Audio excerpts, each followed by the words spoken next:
Hey guys, tonight we descend into mystery. Not the mystery of what was lost, but the mystery of what was hidden, what was deliberately concealed, what was meant to remain beyond discovery, protected not by walls of stone, but by something more subtle, more patient, more enduring. We're going to explore a chamber that may exist beneath the Egyptian desert, a tomb that tradition says belongs to a pharaoh whose name was erased from history, whose final resting place was cursed not with dramatic violence, but with something quieter, with forgetting, with becoming so thoroughly lost that even the sand itself would guard the secret. We'll walk through evidence that suggests something is there, through the strange behavior of sand that refuses to shift, through instruments that detect voids beneath the surface, through excavations that were stopped before they truly began, through illnesses that had no medical explanation, through objects that behave impossibly, through the accumulated weight of small impossibilities that together suggest something is being protected, or something is protecting itself. So before you settle in, if you'd like, take a moment to like the video and subscribe, but only if you genuinely enjoy what I do here. And let me know in the comments where you're tuning in from and what time it is for you. There's something meaningful about knowing people across the world are exploring these mysteries together, each in your own quiet hour. Now dim the lights if they're still on. Get comfortable. Maybe adjust your pillow one last time. Let the soft sounds of the desert settle around you, and let's ease into tonight's journey together. Into sand, into silence, into the space between what we know and what we've chosen to forget. Pause. The story we're about to explore isn't simple, isn't straightforward. It's not about a tomb that was discovered and opened and documented. It's about a tomb that remains sealed, that resists discovery, that has protected its secret for millennia through methods we don't fully understand, through sand that behaves strangely, through probability that bends just slightly away from exposure, through the accumulated effect of small obstacles that together form an insurmountable barrier. This is a story about a pharaoh who demanded eternal concealment, who asked before death to be so thoroughly hidden that even their name would be lost. Not just their tomb, not just their burial location, but their very identity, to be erased from the cartouches, scraped from the monuments, removed from the king lists, to become the pharaoh who was never Pharaoh, the ruler who was deliberately unremembered. And the curse that protects this tomb, if curse is the right word, operates through that forgetting, through making discovery impossible, not by destroying those who seek, but by making seeking futile, by making every attempt fail in small, understandable ways that together form an impenetrable barrier. There are objects in museum storage that came from the site, objects that cast shadows wrong, that appear different in different wavelengths of light, objects that curators have quietly moved to storage rather than display because they create unease, because they suggest things we don't have frameworks to understand. These objects exist, can be photographed, can be measured, but they resist understanding, resist fitting into our categories of what's possible and what isn't.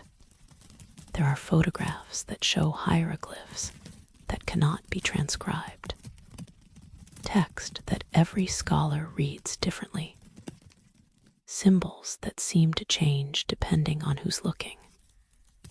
Not literally changing, the photographs remain stable, but human perception of them varies impossibly. As if the ancient scribes knew how to write text that would resist copying. That would protect its meaning by making the meaning variable. There are audio recordings that contain sounds that shouldn't be there. Voices speaking when everyone documented on site was silent. Footsteps when no one was moving. And these sounds have echoes that run backwards, that anticipate the sound rather than following it. As if effect precedes cause. As if time itself behaves differently in proximity to what lies beneath that guarded sand. All of this is documented. All of this exists in archives and reports and storage facilities.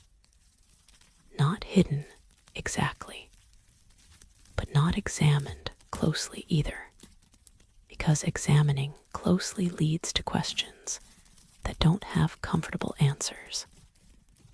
Questions about whether our understanding of reality is as complete as we believe. Questions about whether the ancients knew things we've forgotten. Questions about whether some knowledge is dangerous, whether some doors should stay closed. Tonight, we'll explore 12 aspects of this mystery, 12 pieces of evidence, 12 doorways into understanding what it means for something to be truly cursed. Not with dramatic destruction, not with violence or vengeance, but with subtlety, with the patient work of making discovery impossible, of making the hidden remain hidden, of ensuring that what was sealed stays sealed, will encounter sand that remembers, cartouches that have been erased, doors sealed 7 times by 7 generations, an archaeologist who stopped speaking, objects that cast impossible shadows, passages that breathe, a curse that required no words, geometry that cannot be mapped, a night guard who saw a procession, hieroglyphs that cannot be copied, sound that echoes backwards, dust that writes messages, and finally the chamber itself, still waiting, still sealed, still protected by forces we can document but cannot explain. This is not a story with resolution, not a mystery that ends with answers.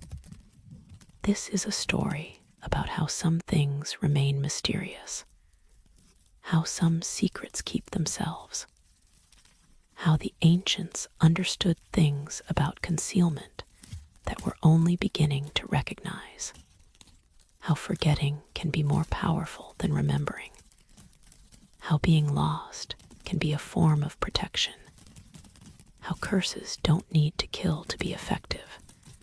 So let's begin. Let's approach the valley where stone meets sand. Let's examine the evidence that something extraordinary lies beneath ordinary desert. Let's respect the warnings while exploring what the warnings protect. Let's honor the ancient wisdom that some things are sealed for reasons that transcend treasure, that transcend scholarship, that have to do with knowledge that carries weight, that changes those who possess it, that perhaps should remain possessed only by sand and stone and the eternal silence of sealed chambers. The desert is patient, the sand is watchful, and the chamber, if it exists, and evidence suggests it does, continues waiting, continues being protected, continues holding whatever it holds in darkness that has lasted thousands of years and may last thousands more. We won't disturb that darkness tonight, won't try to breach what has resisted breaching. We'll only examine the edges, the boundaries, the places where the hidden touches the known and leaves traces, leaves evidence, leaves questions that have no answers but are worth asking anyway. Tonight, we remember what was meant to be forgotten. We speak what was meant to be silent. We approach what was meant to be avoided, not to violate the boundaries, not to break the seals, but to understand why the boundaries exist, why the seals hold, why some pharaohs chose concealment over immortality, why forgetting can be a kind of magic, why the desert keeps secrets it was asked to keep, why sand can remember, why curses work through probability rather than power, why some chambers should remain lost. The journey begins, the sand waits, and the chamber beneath, if chamber there is, sleeps on, protected, sealed, cursed with the gentlest curse of all, the curse of being impossible to find, the curse of eternal concealment, the curse that operates through forgetting rather than force. The lost chamber of the Pharaoh's curse, still lost, still cursed, still chamber, still waiting in the darkness beneath sand that remembers everything and reveals nothing. Desert wind continues softly, sand shifting in the distance, then sounds gradually fade now. Let us begin. In the valley where stone meets endless desert, where the last ridge of limestone gives way to an ocean of sand that stretches toward horizons that shimmer with heat and distance, there is a place, not marked, not named on any modern map, but known, whispered about, avoided, a place where the sand behaves as sand should not behave, where the natural order of wind and particle and time seems to pause, seems to wait, seems to remember something that sand should not be able to remember. If you were to stand at the valley's edge and look out across the dunes, those golden waves that ripple and shift with every breath of wind, that reshape themselves season after season, year after year, creating a landscape that is never the same twice you would see them move, would see the wind sculpting, would watch the eternal dance of erosion and deposition. The dunes migrate slowly eastward, driven by prevailing winds, change their profiles, grow taller in some years, flat in others. This is what sand does. This is the nature of deserts. Nothing stays fixed. Nothing remains unchanged. The landscape is fluid, is patient transformation, is the slow work of wind moving individual grains across distances measured in decades and centuries. But then, if you looked carefully, if someone pointed it out to you, you would notice an exception. One area, perhaps half a kilometer across, where the sand doesn't move, doesn't shift, doesn't respond to wind the way sand everywhere else responds. The dunes here remain constant. The same contours archaeologists photographed 50 years ago. The same depths, the same shapes, as if this patch of desert has been frozen, as if time flows differently here, as if the sand has decided, collectively, to hold its position, to maintain its form, to refuse the change that defines desert existence.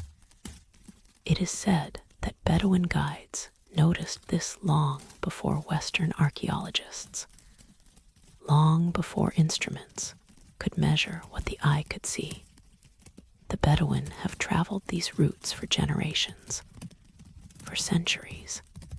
They know the desert intimately, know where water hides beneath the surface, know which dunes are stable enough to cross, know the moods and patterns of sand and wind and the patient geography of emptiness. And they know this place. They call it the sand that watches in their language, or sometimes the ground that keeps secrets. The names vary by tribe, by generation, but the meaning remains consistent. This is not ordinary sand. This is sand with purpose, with memory, with guardianship. The guides will not camp here. This is noted in expedition journals, in archaeological reports, in the memoirs of travelers who hired Bedouin to lead them through the desert. The guides will detour around this area, will add hours to the journey rather than cross it directly. They will not let their camels graze on the sparse vegetation that grows at this valley's edge, will not take water from the small seep that emerges where limestone meets sand. Something beneath demands respect, they say. Not fear exactly, respect. The distinction matters to them. This is not a place of evil, not a place of demons or malevolent spirits, but a place that requires acknowledgement, that requires distance, that asks to be left undisturbed. And the sand itself enforces this respect. This is what the Bedouin claim. This is what their stories tell.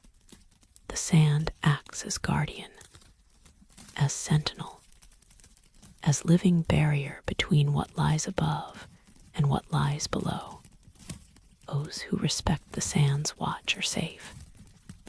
Those who press too close, who insist on trespassing, who demand access to what the sand protects these people experience difficulties. Equipment malfunctions, sudden sandstorms that rise from nowhere, illness, confusion. The desert has ways of discouraging those who will not be discouraged by warning alone. Modern archaeologists heard these stories, of course, heard them, and did what modern archaeologists do. They documented the folklore. They noted the beliefs. They recorded the traditions with anthropological interest. And then they proceeded to investigate scientifically, to measure, to analyze, to apply instruments and methodology to the question of why this particular patch of sand behaves differently than the sand around it. The instruments found anomalies. Ground-penetrating radar showed void spaces beneath the surface, showed geometric patterns that don't occur naturally, showed what appeared to be chambers, walls, passages, human construction buried beneath meters of sand. The readings suggested a structure, something substantial, something elaborate, perhaps a tomb, perhaps a temple. perhaps something else entirely, but definitely something built by human hands for human purposes, now concealed beneath desert that refuses to reveal what it hides. Excavation was proposed. Funding was secured. Teams assembled. The proper permits were obtained from ministries in Cairo. Everything proceeded according to protocol, according to the careful procedures that govern archaeological work. Test trenches were dug, just small exploratory holes, enough to confirm what the instruments suggested, enough to justify larger excavation. And the trenches found stone, worked stone, carved blocks fitted together with precision, stone that confirmed the presence of architecture, of human construction, of something deliberate and ancient buried beneath the sand that refused to shift. The archaeologists documented their findings, photographed the stone, prepared to expand the excavation, prepared to reveal what lay below. But then the troubles began. Equipment failed. Generators that had worked perfectly stopped running. Surveying instruments produced inconsistent readings. Photography equipment malfunctioned. Batteries drained impossibly quickly. Nothing dramatic. Nothing that couldn't be explained individually. But the accumulation of small failures, the consistent pattern of difficulty, the sense that something was resisting, was pushing back, was saying quietly but persistently, "No, stop, go away." And the fevers. 3 team members fell ill, not seriously ill, not life-threatening, but sick enough to require evacuation, sick enough to require hospitalization. Fevers that came suddenly, that produced delirium, that made the patients speak in what sounded like languages they didn't know. The doctors in Cairo found no infection, no bacterial cause, no viral agent. The fevers broke after a few days. The patients recovered completely, but none could explain what had happened. None could identify the source of their illness. The medical reports noted only fever of unknown origin and recommended rest. The excavation was suspended, not officially canceled, just suspended pending investigation of the health issues, pending review of safety protocols, pending something. The official explanation was bureaucratic, was cautious, was the kind of careful non-decision that organizations make when they're unsure how to proceed, but certain they need to pause. The test trenches that had been opened were ordered closed, filled in, not by the archaeological team, by workers sent from the ministry, workers who arrived with trucks and equipment and instructions to restore the site to its previous condition. No explanation was offered. No justification provided beyond ministry directive and safety concerns. The archaeologists protested, filed appeals, demanded clarification, but the order stood. The trenches were filled. The sand was returned to its place. And here is what those who witnessed the filling describe. The sand flowed back eagerly, not just settling naturally into the holes as sand would, but flowing, moving as if with intention, as if relieved to resume its position, to recover what had been exposed. The workers reported that the sand seemed almost to help, to make their work easier than it should have been, to cooperate in the concealment. By the time they finished, the surface looked undisturbed, looked as if no excavation had ever occurred. The sand had reclaimed its watch. Local tradition speaks of why. Speaks of a pharaoh whose name was deliberately forgotten, who demanded before death that his resting place remain hidden. Not hidden in the way royal tombs are typically hidden, placed in remote valleys, sealed behind stone doors, protected by architecture and depth, but hidden more thoroughly, hidden so completely that even the location would be lost, that the approach would be impossible, that the desert itself would become guardian and protector and eternal concealment.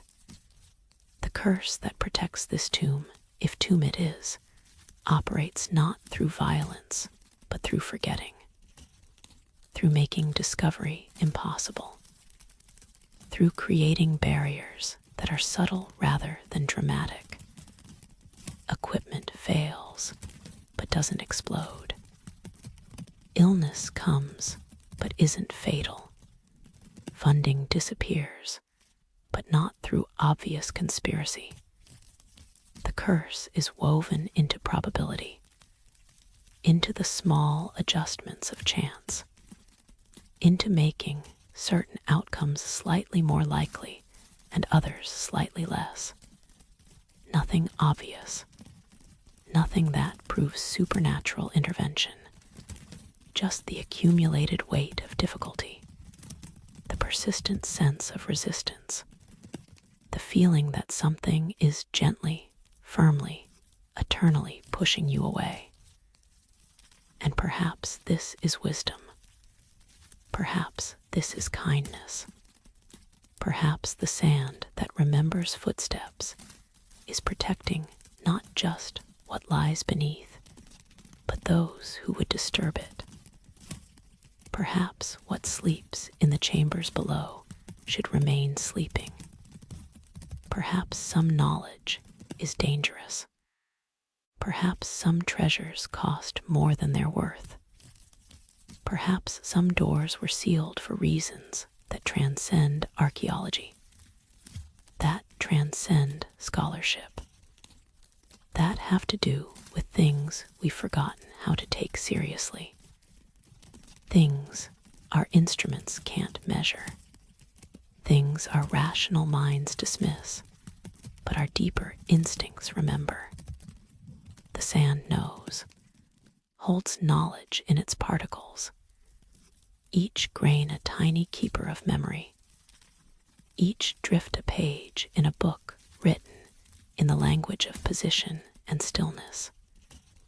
The sand remembers every footstep that crossed this place, remembers the workers who carried stones to build what lies beneath, remembers the priests who sealed the chambers and performed the final rituals, remembers the generations who approached and were turned away, and remembers the few who insisted, who pressed too close, who crossed thresholds that should not be crossed.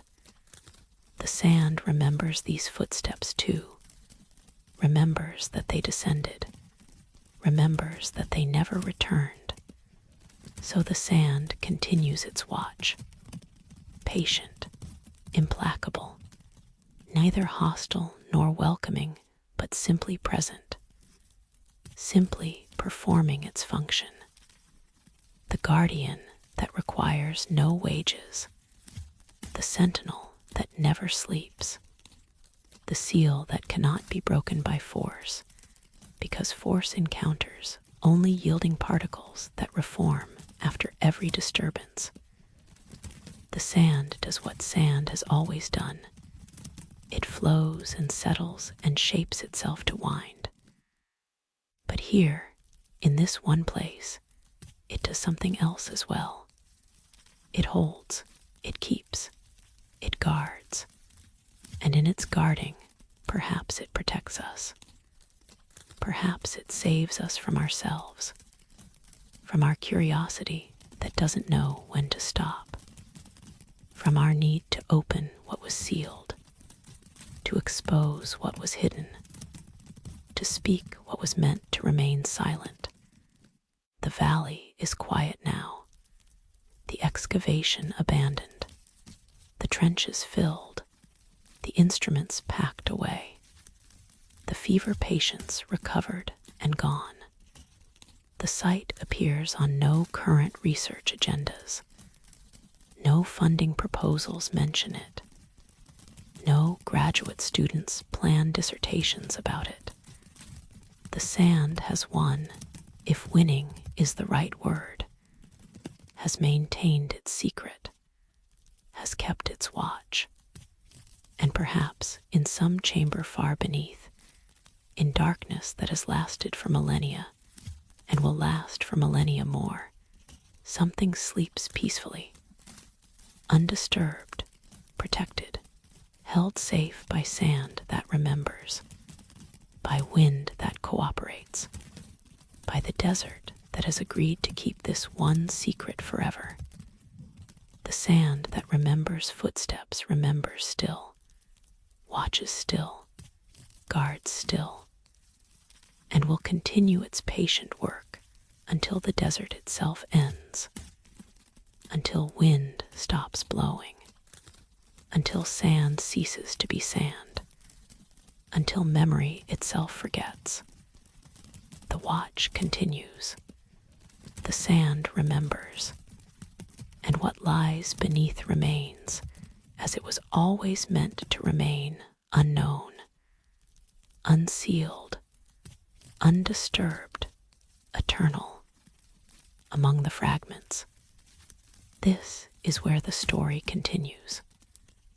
Among the pieces scattered on the desert surface, carried up by wind or time, or the slow work of sand revealing what it usually conceals. Small pieces, broken things, remnants of what once stood whole. The archaeological record of this site, if site it can be called, when excavation has been forbidden, consists primarily of these surface finds. These offerings that the desert provides without being asked, without being disturbed. Just fragments that appear, that emerge, that become visible as if the sand itself is showing just enough to maintain the mystery without resolving it. And in these fragments, there is a pattern, a recurring symbol that appears again and again. A cartouche, that distinctive oval shape with a horizontal line at the bottom. The Shen ring, it's called in Egyptian. The rope that circles eternally. That contains. That protects. That holds within its boundary the most sacred thing any pharaoh possessed. Their name. Their royal name. The identity that would last forever. That would be spoken by priests. That would be carved on monuments. That would ensure the pharaoh's continued existence in the afterlife, because existence requires being named, requires being remembered, requires having your name spoken aloud by the living. But this cartouche is strange, is troubling, is wrong in a way that becomes more disturbing the more you examine it, because the name within the hieroglyphs that should identify which pharaoh this oval protects is gone, not faded, not weathered, not eroded by time and wind and the patient destructive work of centuries.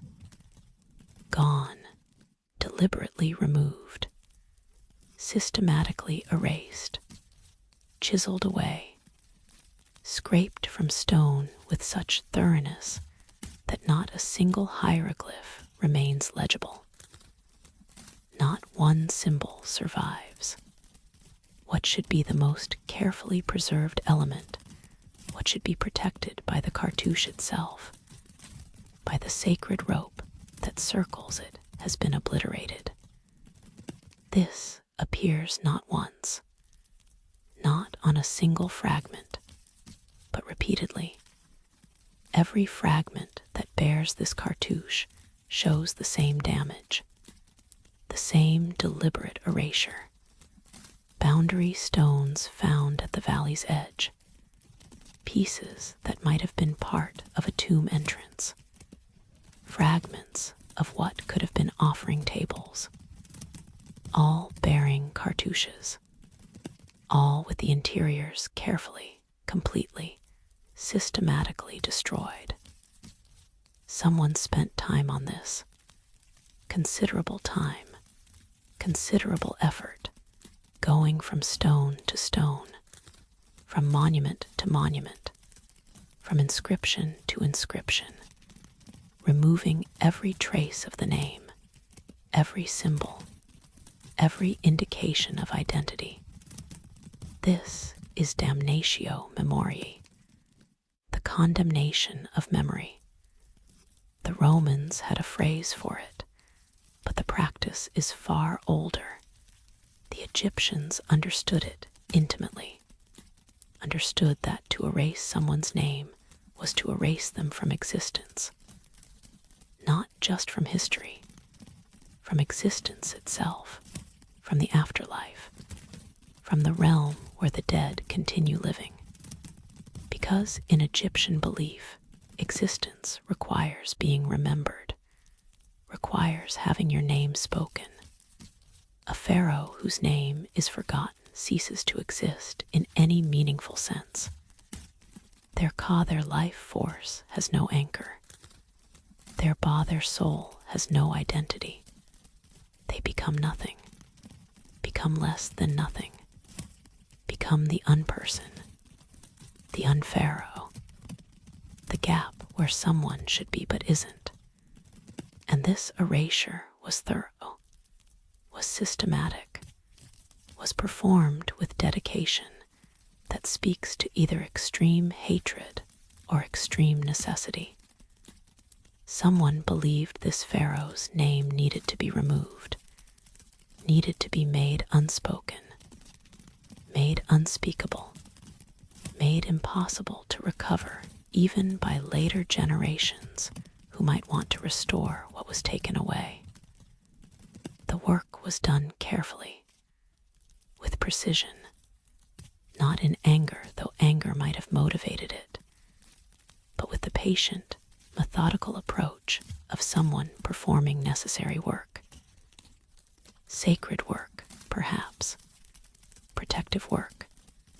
The kind of work you do when you believe that allowing this name to persist would be dangerous, would be catastrophic, would threaten something so important that even the pharaoh's eternal soul must be sacrificed to prevent it. The erased cartouches appear on boundary stones around the valley. These are the markers that would have defined sacred space, that would have said, here begins the domain of Pharaoh X, that would have established territorial and spiritual boundaries. But the pharaoh's name is gone. The boundaries remain marked, but not attributed, protecting space that belongs to no one, or to someone who cannot be named.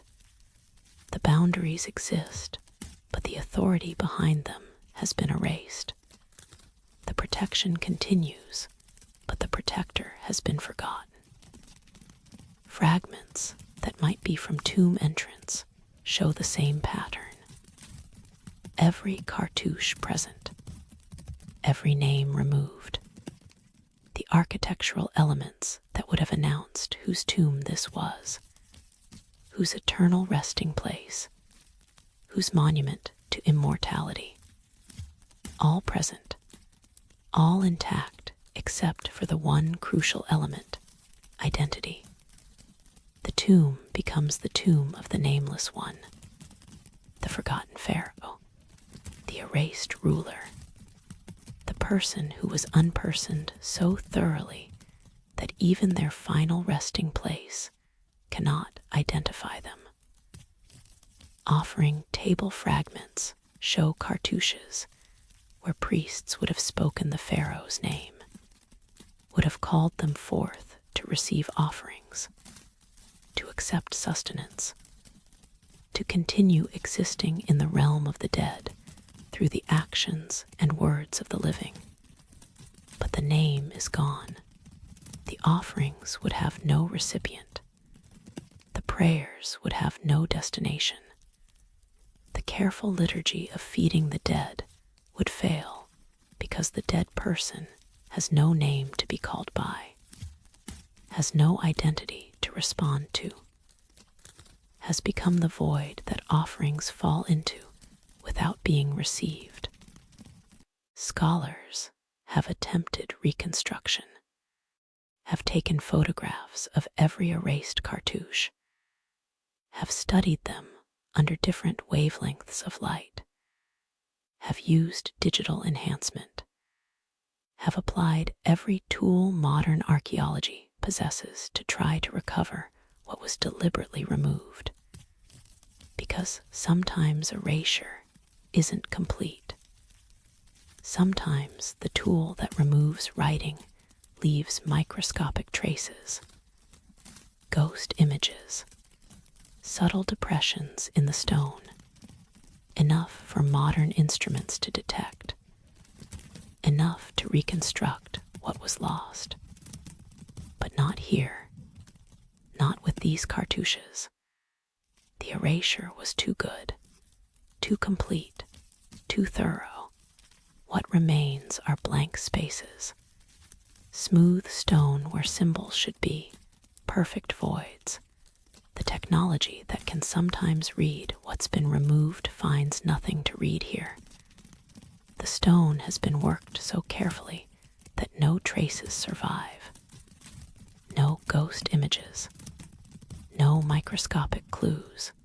Just absence. Pure absence. The negative space where a name should be, but isn't and never will be again.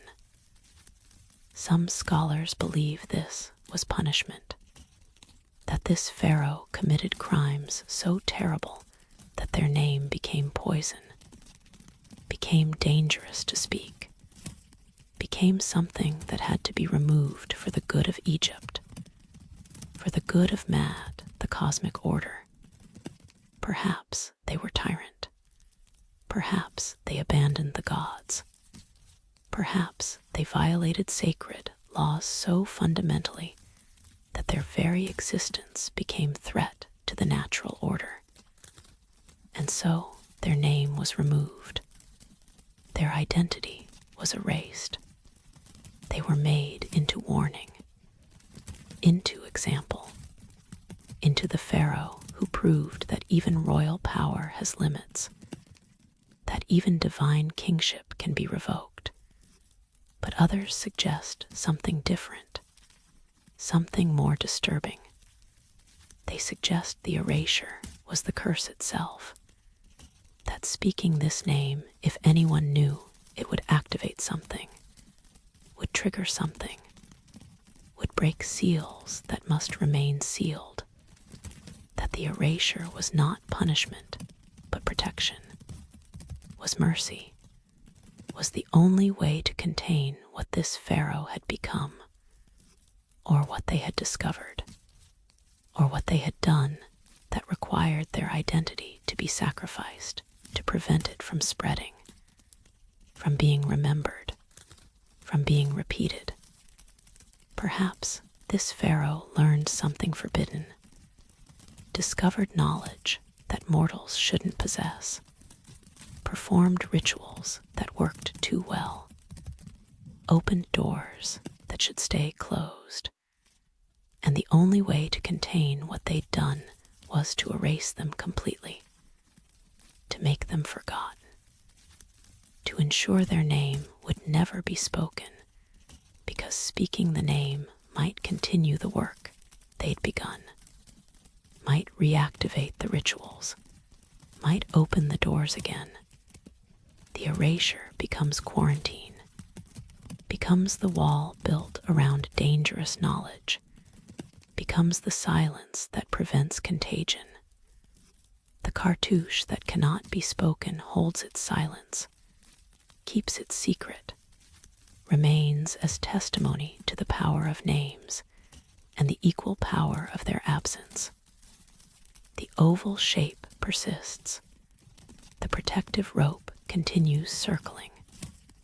But what it protects, or what it protects us from, is gone, is blank, is the smooth stone that says nothing because the one who should speak cannot speak, has been made unable to speak, has been erased so completely that even the stone that bore their name has forgotten what symbols once rested there. Perhaps the name is lost forever. Perhaps no record exists anywhere. Perhaps the erasure extended to every inscription, every document, every mention in every archive. Perhaps those who performed this work were thorough beyond measure, were motivated by fear or duty or conviction strong enough to hunt down every instance of this name and destroy it. The lost libraries of antiquity might have held the answer. The scrolls that burned at Alexandria, the temples that were dismantled, the archives that were flooded when the Nile rose. Perhaps somewhere in what was lost, this name existed. But if it did, it's lost now. Lost with everything else that time has taken. Or perhaps the name still exists. Perhaps it was written one final time, in one final place, in the chamber itself, in the tomb that lies beneath the watching sand, written where only the dead can read it, where only darkness knows what sounds it makes, where the name continues existing, but exists beyond the reach of the living, beyond access, beyond recovery, protected by seals and sand and the curse of deliberate forgetting. The Pharaoh's name might rest there still, carved on the sarcophagus, inscribed on the walls, present in the one place where its presence cannot cause harm, cannot be spoken, cannot activate whatever it was meant to activate. The blank cartouches remain scattered in the valley, testimony to what was removed, to what was taken, to the systematic work of erasure that must have taken years, decades perhaps, going methodically from monument to monument, from inscription to inscription, chiseling away identity, scraping away existence, creating these perfect voids, these empty ovals, these ropes that circle nothing, that protect absence, that hold the space where a name should be and isn't, and perhaps should never be again. The cartouche says, I was someone. I ruled Egypt. I was Pharaoh. I commanded armies. I built monuments. I was divine.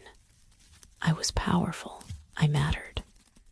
And then it says, but you will never know my name, will never speak my identity, will never call me forth from the realm of the dead, will never know if I was erased in punishment or in mercy, will never know what I did that required this forgetting, will never know if I am villain or victim or something that transcends that distinction.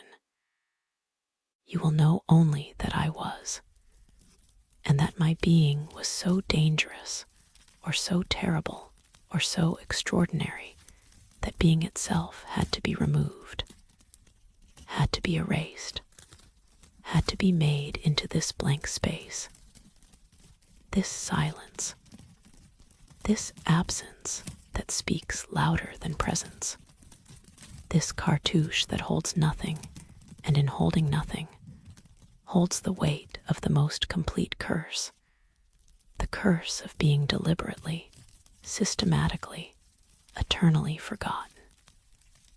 The blank oval remains, perfect in its emptiness, complete in its absence, speaking its silent message to anyone who finds it in the sand, who sees the careful shape, who recognizes what should be there but isn't, the cartouche that cannot be spoken, that will never be spoken, that holds its silence as completely as the sealed chamber holds its darkness, both protecting, both concealing, both maintaining the forgetting that someone long ago decided was necessary, was merciful, was the only way to keep safe what must be kept safe. The name remains unknown. The cartouche remains empty. And perhaps that emptiness is exactly what it should be, is exactly what was intended, is the perfect curse for the Pharaoh who required it. The curse of becoming no one, of being the blank space, of existing only as absence, forever unnamed, forever unknowable, forever speaking through silence. The cartouche that cannot be spoken holds its peace, and will hold it forever. His name appears in the journals, in the early documentation, in the careful records kept when the excavation first began, before the trouble started, before the orders came to cease work, before sand flowed back to resume its watching. Dr. Emil Navak. His name is there in typed reports and handwritten notes. Czech archaeologist, specialist in funerary practices, expert in the rituals and beliefs surrounding death in ancient Egypt, brought to the site as consultant, as someone whose knowledge would be valuable, whose expertise would help interpret what was being found, what was being exposed beneath the sand that had guarded it for millennia. His credentials were impressive.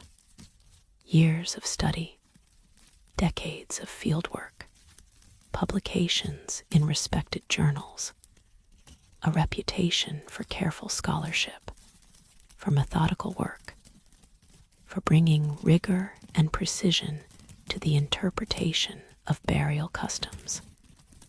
He had worked on other excavations, other tombs, had experience with the complex symbolic language of Egyptian death, with the elaborate preparations the ancient Egyptians made for the journey beyond life.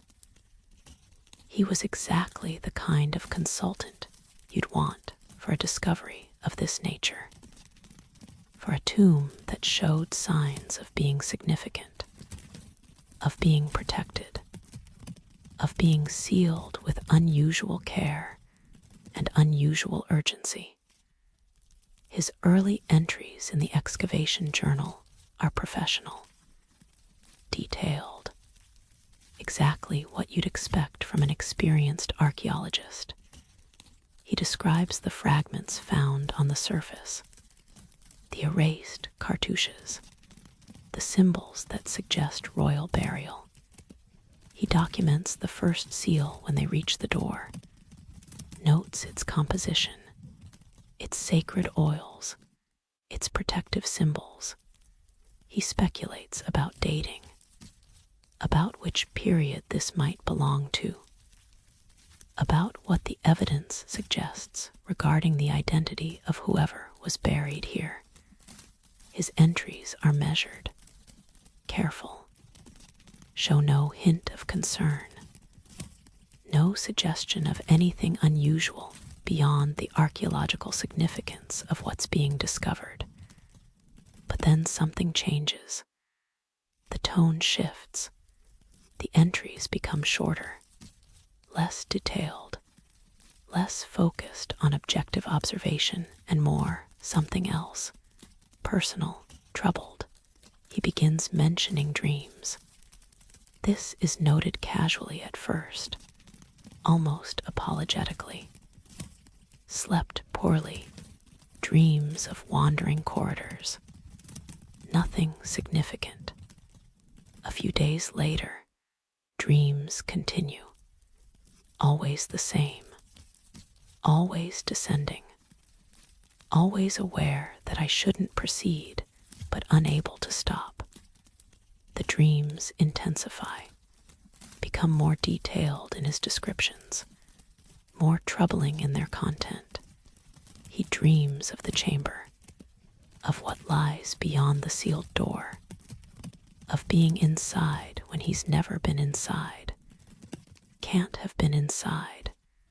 The excavation hasn't reached that far. The seals haven't been breached. But in his dreams, he knows what the chamber looks like, can describe it with precision that troubles him even as he writes about it. Then the waking experiences begin. He mentions hearing his name, being called. Awoke at 3 a.m. certain someone was calling my name. Checked the camp, everyone sleeping. Must have been dreaming still. But it happens again and again, not just at night, during the day while working, while documenting, while examining the seals.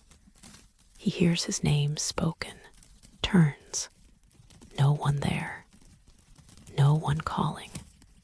But the sound was distinct, was real, was his name in a voice he doesn't recognize, in an accent he can't place, speaking Czech, which shouldn't be possible, speaking his name with an urgency that makes him certain he should respond, should go somewhere, should do something. He begins examining the photographs differently, mentions seeing things in the images that others don't see, patterns, connections, meanings that he can't quite articulate, but that feel significant, feel important, feel like messages he's meant to understand. He asks colleagues if they see what he sees. They don't. They see stone, seals, hieroglyphs, the ordinary contents of archaeological photographs. But Dr. Navak sees more, sees layers, sees intentions, sees warnings or invitations or something he struggles to put into words. There's something in photograph 47 that no one else acknowledges. Perhaps I'm overtired, should rest more, but I'm certain it's there. His handwriting in the journal becomes less careful, still legible but rushed, urgent, as if he needs to record thoughts before they escape, before they're forgotten. The entries grow more cryptic, more personal, less concerned with archaeological documentation and more with processing something he's experiencing, something he's understanding, something that's changing how he sees the excavation, how he interprets the evidence, how he thinks about what lies beneath the sealed door. The final entry is dated 3 days before the excavation was officially stopped, before the orders came from Cairo, before everything was resealed.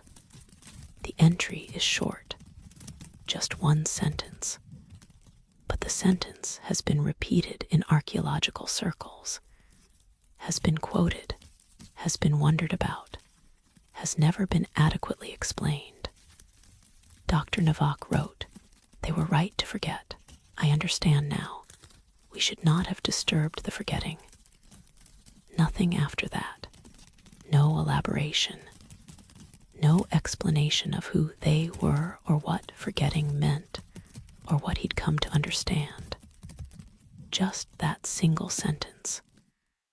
Then blank pages. Then the journal ends. Dr. Navak's contribution to the excavation documentation ends with that cryptic statement, that acknowledgement of something understood, that admission that disturbance was wrong, that the forgetting, the erasure, the concealment, the deliberate loss was not accident but wisdom, was not tragedy but necessity, was not something to overcome but something to respect. He left the site the next day, returned to Prague, resumed his position at the university, continued teaching his classes, continued his academic life. But colleagues noted the change, commented on it, worried about it. Dr. Navak was different, was quieter, was less engaged, and he never spoke about Egypt again, never mentioned the excavation, never discussed what he'd found, what he'd seen, what he'd come to understand in those final days before the site was sealed. If asked directly, and some tried, he would change the subject, would find excuse to leave the conversation, would become visibly uncomfortable, would look away, would refuse to engage, not with anger, not with defensiveness, but with something else, with fear, some said, with determination, others thought, with the kind of careful avoidance that suggests someone protecting something, or protecting themselves from something, or protecting others by not sharing what they know. Those close to him said he seemed haunted, not by guilt, not by trauma in the conventional sense, but by knowledge, by understanding something he wished he didn't understand, by seeing something he couldn't unsee, by learning something that changed him fundamentally. That made him unable to continue his work in the same way. That made Egypt the subject he devoted his career to untouchable, forbidden, dangerous territory he now had to avoid. He took early retirement, earlier than planned, earlier than made sense for someone of his scholarly standing, someone who had years of productive research ahead of him, someone whose expertise was valued. He retired and moved from Prague to a small village, to rural Moravia, to a place where no one knew him, where no one would ask about his work, where he could live quietly, privately, away from academic circles, away from questions he wouldn't answer, away from the field he'd loved but now needed to abandon. He lived there until 1957, nearly 20 years after the excavation, 20 years of silence about what he'd experienced, about what he'd understood, about why that one sentence, "They were right to forget," required such complete withdrawal from the subject that had defined his life. He died of natural causes, heart failure, nothing mysterious, nothing that suggested the illness that had affected others, just age and time, and the ordinary end that comes to everyone eventually. His papers were donated to the university after his death. his family thought this appropriate, thought his scholarly work should be preserved, should be made available to future researchers. The university accepted gratefully, catalogued the donation, filed the materials, made them available in the archives. Years passed before anyone thought to examine them carefully, before anyone wondered what Dr. Navak's personal files might reveal about his work, about his career, about the excavations he'd participated in. When researchers finally requested his Egypt files, specifically requesting anything related to the valley excavation, anything about the sealed tomb, anything that might shed light on why the work was stopped, they found the files empty, completely empty. Every page removed, every photograph gone, every note destroyed. The folders existed, were labeled correctly, were filed in proper sequence, but contained nothing, just empty sleeves, empty dividers, empty space where documentation should be.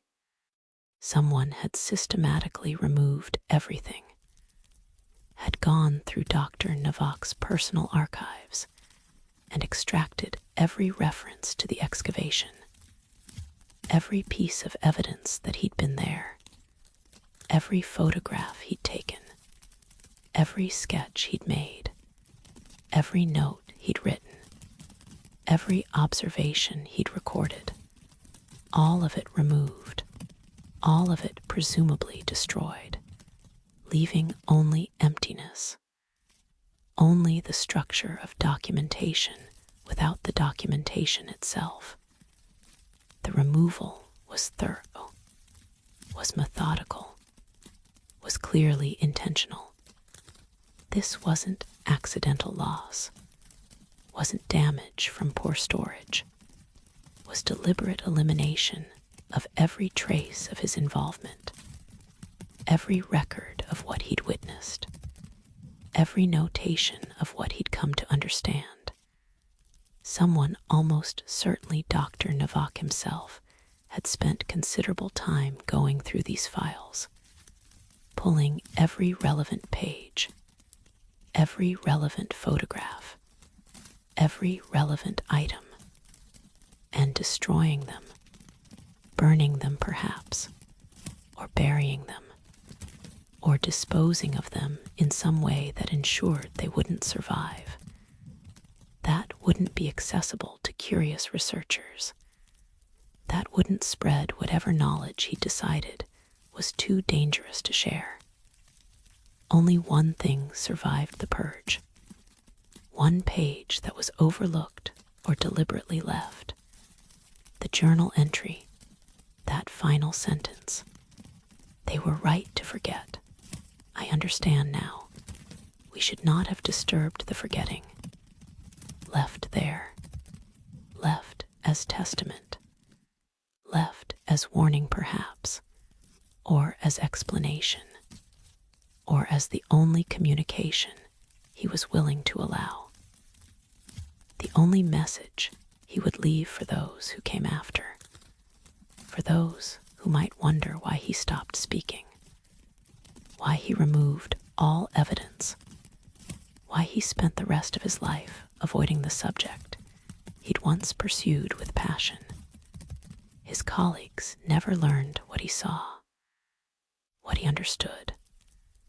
What specific thing in those final 3 days at the excavation changed him so completely, changed him so fundamentally that he had to stop being the person he'd been, had to abandon the career he'd built, had to remove every record, had to retreat into silence that lasted 2 decades, that lasted until his death, that continues even now because what he knew died with him, was buried with him, was taken deliberately out of the world by someone who'd decided, who'd understood that some knowledge shouldn't persist, shouldn't be shared, shouldn't be available to those who might be tempted to seek it. The archaeologist who stopped speaking took his knowledge to the grave, and perhaps that was exactly what should have happened. Perhaps he understood something about the tomb, about the curse, about the forgetting. Perhaps he realized that the erasure wasn't punishment but protection, that the concealment wasn't hiding treasure but preventing harm, that the seals and the sand and the warnings and the erasure all served the same purpose, keeping what was buried beyond access, beyond knowledge, beyond the reach of those who think understanding is always worth pursuing, who think knowledge is always better than ignorance. Dr. Navak learned otherwise, learned that some things are better not known, learned that some forgetting is wisdom, learned that disturbance has costs that scholarship doesn't account for. And having learned this, he did what he believed was necessary. He stopped speaking. He removed evidence. He retreated from the field. He protected others by protecting the secret, by ensuring that what he'd understood wouldn't spread, wouldn't infect other minds, wouldn't draw others to seek what should remain unsealed. His silence continues, echoes still in the empty folders, in the missing photographs, in that one preserved sentence that says everything by saying almost nothing. The archaeologist who stopped speaking speaks still through his silence, through his withdrawal, through his systematic elimination of evidence. The message is clear if you know how to read absence. They were right to forget. We should not disturb. Some knowledge costs too much. Some doors should stay sealed. Some chambers should remain lost. The sand watches for good reason. The forgetting protects for good reason. And those who understand this, who truly understand, do what Dr. Navak did. They stop speaking. They remove evidence. They retreat into protective silence. They take the knowledge that shouldn't be shared and ensure it dies with them. The archaeologist who stopped speaking understood, and in understanding chose silence. Forever. In the technical reports, this is where it's documented, where the impossible becomes data, becomes measurements, becomes numbers recorded by instruments that don't understand what they're measuring, but measure it anyway. Measure it accurately. Measure it repeatedly. Measure it in ways that leave no doubt that something is happening. Something that shouldn't happen but does. Something that continues whether we understand it or not. Whether we believe it or not. Whether we have explanations or simply have evidence of what is. When the test trench reached worked stone, when the excavation had proceeded deep enough to expose the uppermost layers of the structure, buried beneath the sand, the team installed monitoring equipment. This is standard practice, is proper methodology. You measure everything: temperature, humidity, air pressure, structural stability. You create baseline data. You track changes. You document the environment you're working in because that environment affects preservation, affects how materials behave, affects what you can safely do without damaging what you're trying to study. The instruments detected air movement. This alone wasn't surprising, wasn't unusual. Air moves in excavations. Temperature differentials between surface and depth create currents. Heating during the day, cooling at night. The breathing of Earth as the sun warms it and the darkness cools it. This is normal. This is expected. This is documented at every archaeological site where anyone bothers to measure. But this air movement was different, was regular, was rhythmic in ways that natural air movement shouldn't be. The instruments showed air flowing in through cracks in the exposed stone, flowing in for approximately 7 seconds, then pausing, then flowing out through the same cracks for approximately 7 seconds, then pausing, then in again, over and over, consistently, predictably, like breathing, like the earth itself drawing breath through the ancient stonework, like something below inhaling and exhaling in patient, measured cycles that never varied, that never changed, that continued day and night with the same rhythm, the same duration, the same 7-second intervals, 7 seconds in, 7 seconds out, 7 seconds in, 7 seconds out. The cycle precise enough that you could time it, could predict it, could stand by the exposed stone and feel the air move against your face with regularity that felt organic. That felt alive.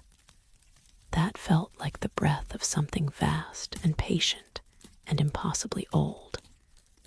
The engineers documented this carefully, set up continuous monitoring, recorded hours of data, days of data. The rhythm never varied, never changed, never showed the kind of irregularity that natural processes show, that wind shows, that thermal effects show. This was not random, was not chaotic, was not the normal behavior of air moving through underground spaces. The phenomenon was documented, was measured, was confirmed by multiple instruments, was verified by multiple team members, was real, was happening, was impossible to dismiss as error or imagination or equipment malfunction because the instruments agreed. The data was consistent. The measurements were reproducible. The breathing was there, was measurable, was happening whether anyone believed it should be happening or not.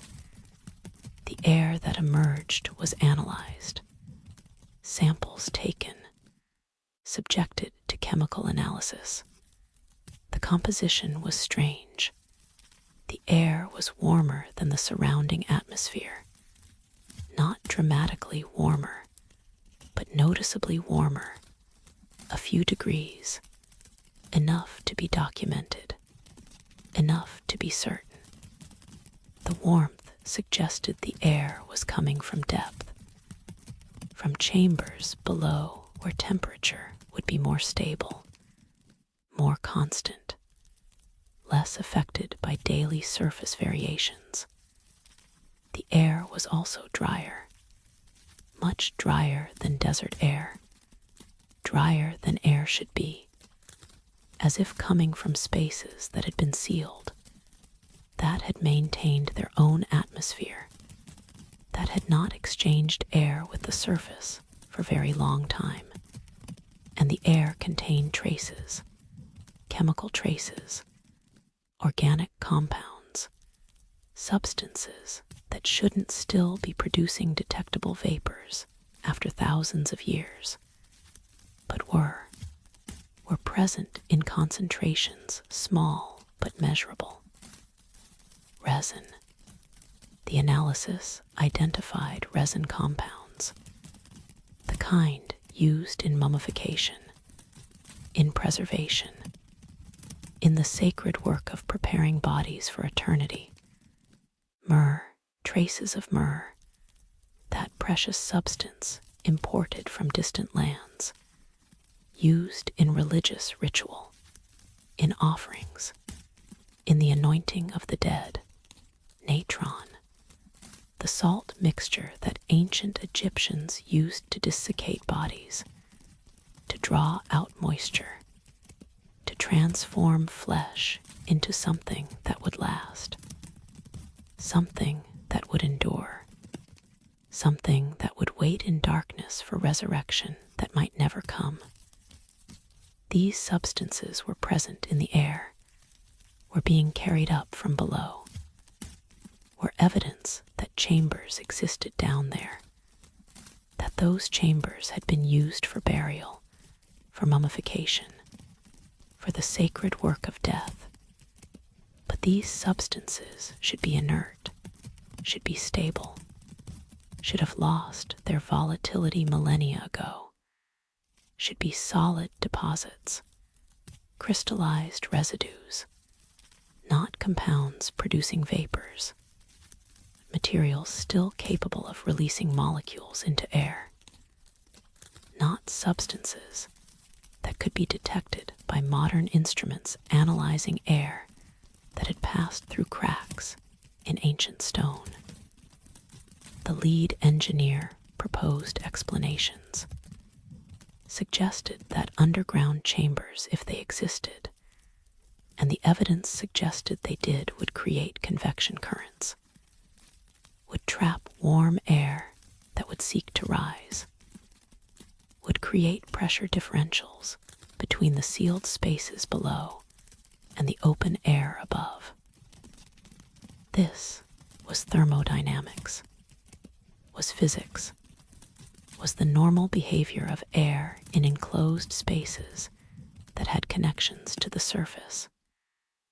Air would flow according to temperature and pressure gradients, would create currents, would move in patterns that could seem regular, that could create the appearance of rhythmic flow. But he couldn't explain the regularity, couldn't explain why the cycles were so consistent. Why 7 seconds? Why not variable? Why not affected by surface temperature changes? Why not different during day versus night? During hot days versus cool ones? Natural convection varies, changes, responds to conditions, creates flow that's generally consistent but never precise, never measured, never timed. The breathing that the instruments documented was too regular, too precise, too unchanging to be simple thermodynamics. He couldn't explain the 7-second cycle. 7 seconds in, 7 seconds out. Why 7? Why not 5 or 10 or some variable duration that changed with conditions? Why this specific rhythm, this specific timing, this specific pattern that repeated endlessly without variation? Natural processes don't work this way, don't maintain such precision, don't create cycles that could be timed by stopwatch, that could be predicted, that never drift, that never show the kind of variation that all natural systems show. All dynamic systems, all processes governed by physics rather than by something else, by intention perhaps, by purpose, by the continued operation of something that was designed to breathe, that was built to breathe, that breathes still because breathing, was its function, and function continues long after builders are gone. He couldn't explain how sealed chambers could still exchange air with the surface after millennia, how connections could remain open, how passages could remain clear, how the seals that were documented, the 7 layers, the careful closure, the determined effort to make the door impermeable, could coexist with air passages that allowed breath to flow. Either the chambers were sealed or they weren't. Either air could move or it couldn't. The evidence suggested both. Suggested seals that prevented entry but didn't prevent air. Suggested closure that was complete but porous. Suggested boundaries that stopped bodies but allowed breath. The breathing continued. Day after day, night after night. The monitoring equipment recorded it continuously. The rhythm never changed, never faltered, never showed any sign of stopping or varying or responding to external conditions. The excavation team grew accustomed to it, grew used to standing near the exposed stone and feeling the air move, feeling the exhalation against their faces. Warm air from below, dry air carrying ancient scents, air that had touched what lay beneath, that had passed through chambers where mummified bodies waited, where offerings had been left, where resin had been burned and myrrh had been scattered, and natron had done its work of preservation. The air remembered, carried memories, carried molecular evidence of what lay below, even though no one could see below, could enter below, could confirm what the air testified to. When the order came to cease excavation, the breathing passage was mentioned specifically, was identified as requiring immediate attention, was flagged as something that needed to be sealed, not just covered, not just filled, sealed, made permanently closed, made unable to continue its function. The breathing had to stop, had to be prevented, had to be ended by whatever means necessary. Concrete was used, modern concrete poured into the cracks, into the passages, into every opening where air had flowed, poured thick, poured deep, poured with intention to fill completely, to block thoroughly, to ensure that no air could pass, that the connection between surface and depth would be severed, that the breathing would cease. The concrete was allowed to cure, was checked, was verified as complete, as successful, as having accomplished what it was meant to accomplish. The passages were sealed. The air could not move. The breathing had stopped. Or had it? Local Bedouins still report feeling air movement, still describe standing in certain spots in the valley, standing on sand that looks like all other sand, that shows no sign of disturbance, no evidence of excavation or concrete or the work that was done to seal the breathing passages. Just ordinary sand, ordinary desert, ordinary valley floor. But if you stand in the right spot, and they know where these spots are, have known for generations, you can feel air rising, can feel warmth against your face, can feel breath emerging from the earth, gentle breath, patient breath, the same 7-second rhythm if you time it, if you pay attention. if you stand still enough to notice. The air still carries scents, still smells faintly of spices and death and time, still suggests that somewhere below, despite the concrete, despite the ceiling, despite the determined effort to stop the breathing, the passage continues its work, continues its function, continues drawing air from below and releasing it to above, continues breathing as it was built to breathe, as it has breathed for millennia, as it will perhaps continue breathing until the mountain itself crumbles, until the chambers collapse, until stone becomes sand and the breathing finally stops because there's nothing left to breathe through. The Bedouin don't find this disturbing, don't see it as curse or threat or danger. They see it as natural, as proper, as the way things should be. The earth breathes here, has always breathed here, will always breathe here. This is known. This is accepted.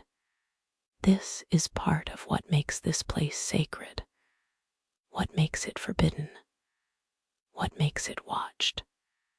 The breathing is not intrusion from below, is not the dead reaching toward the living, is simply breath, is simply what happens in places where the boundary between above and below is thin enough that air can pass, where the sealed can still communicate, where the buried can still touch the world through the gentlest possible contact, through breath that rises, that falls, that continues its patient rhythm, whether anyone monitors it or seals it or attempts to stop it.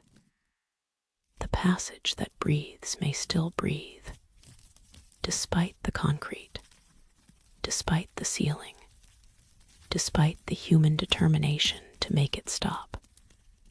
Stone finds ways, air finds paths, breath persists, perhaps through new cracks, perhaps through passages that weren't found, perhaps through means that concrete cannot stop, because the breathing is not simple air movement, is not simple physics, is something else, is the continued functioning of a system that was designed to breathe, that was built to maintain connection, that was intended to allow some commerce between the sealed chambers and the world above.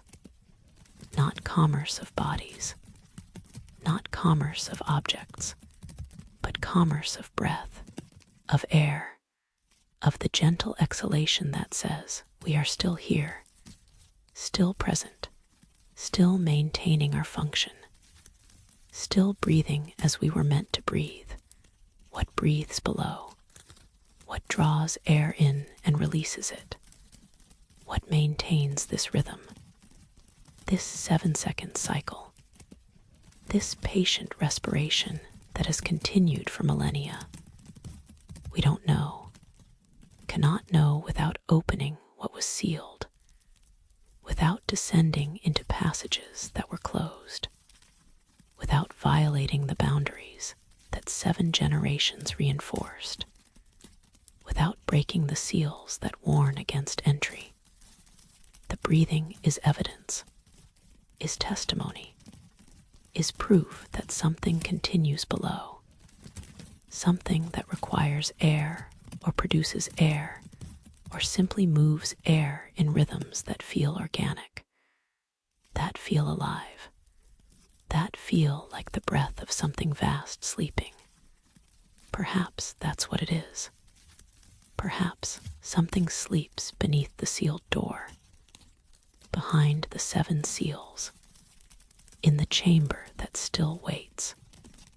And sleeping things breathe. Breathe slowly. Breathe patiently. Breathe in cycles that are measured and regular and unchanging. The breath of deep sleep, of hibernation, of suspension between states, between life and death, between presence and absence. The breath that says, I am not gone, am not finished, am waiting, am sleeping, am still here even though you cannot see me, cannot reach me, cannot wake me, but you can feel my breath, can detect my respiration, can know that I continue, that I persist, that I wait in darkness for something, for someone, for the moment when sleep ends and waking begins, and the breathing that has been gentle becomes something else. The passage breathes, still, in the sealed valley, through the concrete, through the sand, through whatever cracks and passages remain despite all efforts to close them. 7 seconds in, 7 seconds out, the patient rhythm of stone lungs, of buried chambers, of something that sleeps and breathes and waits.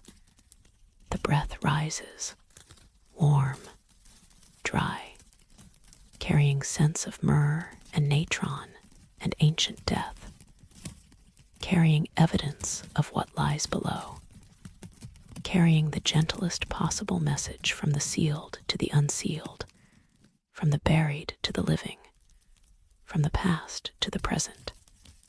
The message is simple, is unmistakable, is spoken in the universal language of breath. I am here.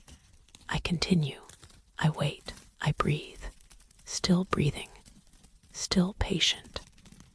Still maintaining the rhythm that was my rhythm when I was sealed, when I was buried, when I was forgotten. The breath continues. The passage breathes and will breathe forever in the darkness, in the depth, in the sealed spaces where what was buried still maintains its life, its function, its patient respiration, forever breathing, forever waiting, forever speaking through breath alone, the passage that breathes, still breathing, still speaking, still carrying its ancient sense, still maintaining its 7-second rhythm, still testifying to presence, to continuation, to life that persists in forms we don't understand, but can measure, can feel, can stand in the desert and receive against our faces. The breath of what lies below, still rising, still warm, still patient, still breathing after millennia. The passage breathes and will breathe forever. The documentation of deaths is incomplete. This needs to be stated clearly, needs to be acknowledged. The excavation occurred decades ago. The team members have scattered, have lived their lives, have experienced the ordinary accumulation of years and ailments, and the various misfortunes that befall everyone eventually. Most are dead now. Most died of natural causes, of old age, of heart disease or cancer, or the 1,000 ordinary ways that human bodies fail. Their deaths were documented, were recorded in obituaries and death certificates, were mourned by families and colleagues, were normal, were unremarkable, were the expected end of lives fully lived. But not all deaths were ordinary. Not all afflictions were natural. Not all misfortunes were random. The pattern is there if you look for it. If you examine the medical records of those who worked on the excavation, if you track what happened to them in the months and years after the site was sealed, after they returned to their universities and museums and ordinary lives, after they left the valley where sand watches and doors breathe and cartouches hold absence instead of names. The pattern is subtle, is barely visible, is easy to dismiss as coincidence, as the normal distribution of misfortune across a group of people over time. But the pattern exists. Perhaps 15% of the team experienced what could be called unusual afflictions. Perhaps 20. The number isn't certain because determining what counts as unusual requires judgment, requires deciding which illnesses are ordinary and which are strange enough to suggest pattern, requires drawing boundaries in data that doesn't have clear boundaries. But somewhere between 15 and 20% of those who worked on the excavation, who handled the artifacts, who documented the seals, who breathed the air that rose from the passage, who stood in the valley and disturbed what had been undisturbed. These people experienced misfortunes that targeted their capabilities, that struck at their identities, that removed precisely what made them who they were. There was a photographer. His name is in the records. French, young, talented, hired specifically for his skill with archaeological photography, his ability to capture stone texture, to make inscriptions readable, to document artifacts in ways that preserved not just their appearance, but their presence, their weight, their reality. He took photograph 4-7, took the image of hieroglyphs that cannot be copied, took dozens of other photographs documenting the seals, the door, the fragments, the evidence of what lay beneath. 3 months after returning from the excavation, his eyes began to trouble him.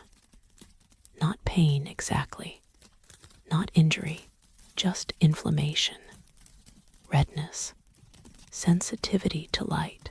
He saw doctors, was examined thoroughly, was tested for infection, for allergy, for autoimmune conditions.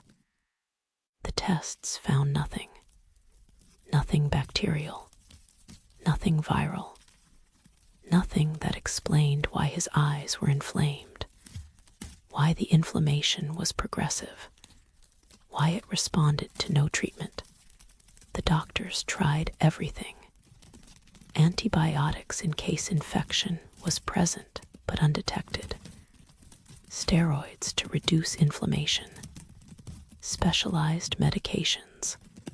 Nothing worked. Nothing helped. The inflammation continued, worsened, spread. Within a year, he was blind. Both eyes. Complete loss of vision. Not from damage anyone could identify. Not from disease anyone could diagnose. Just progressive inflammation that eventually destroyed his ability to see.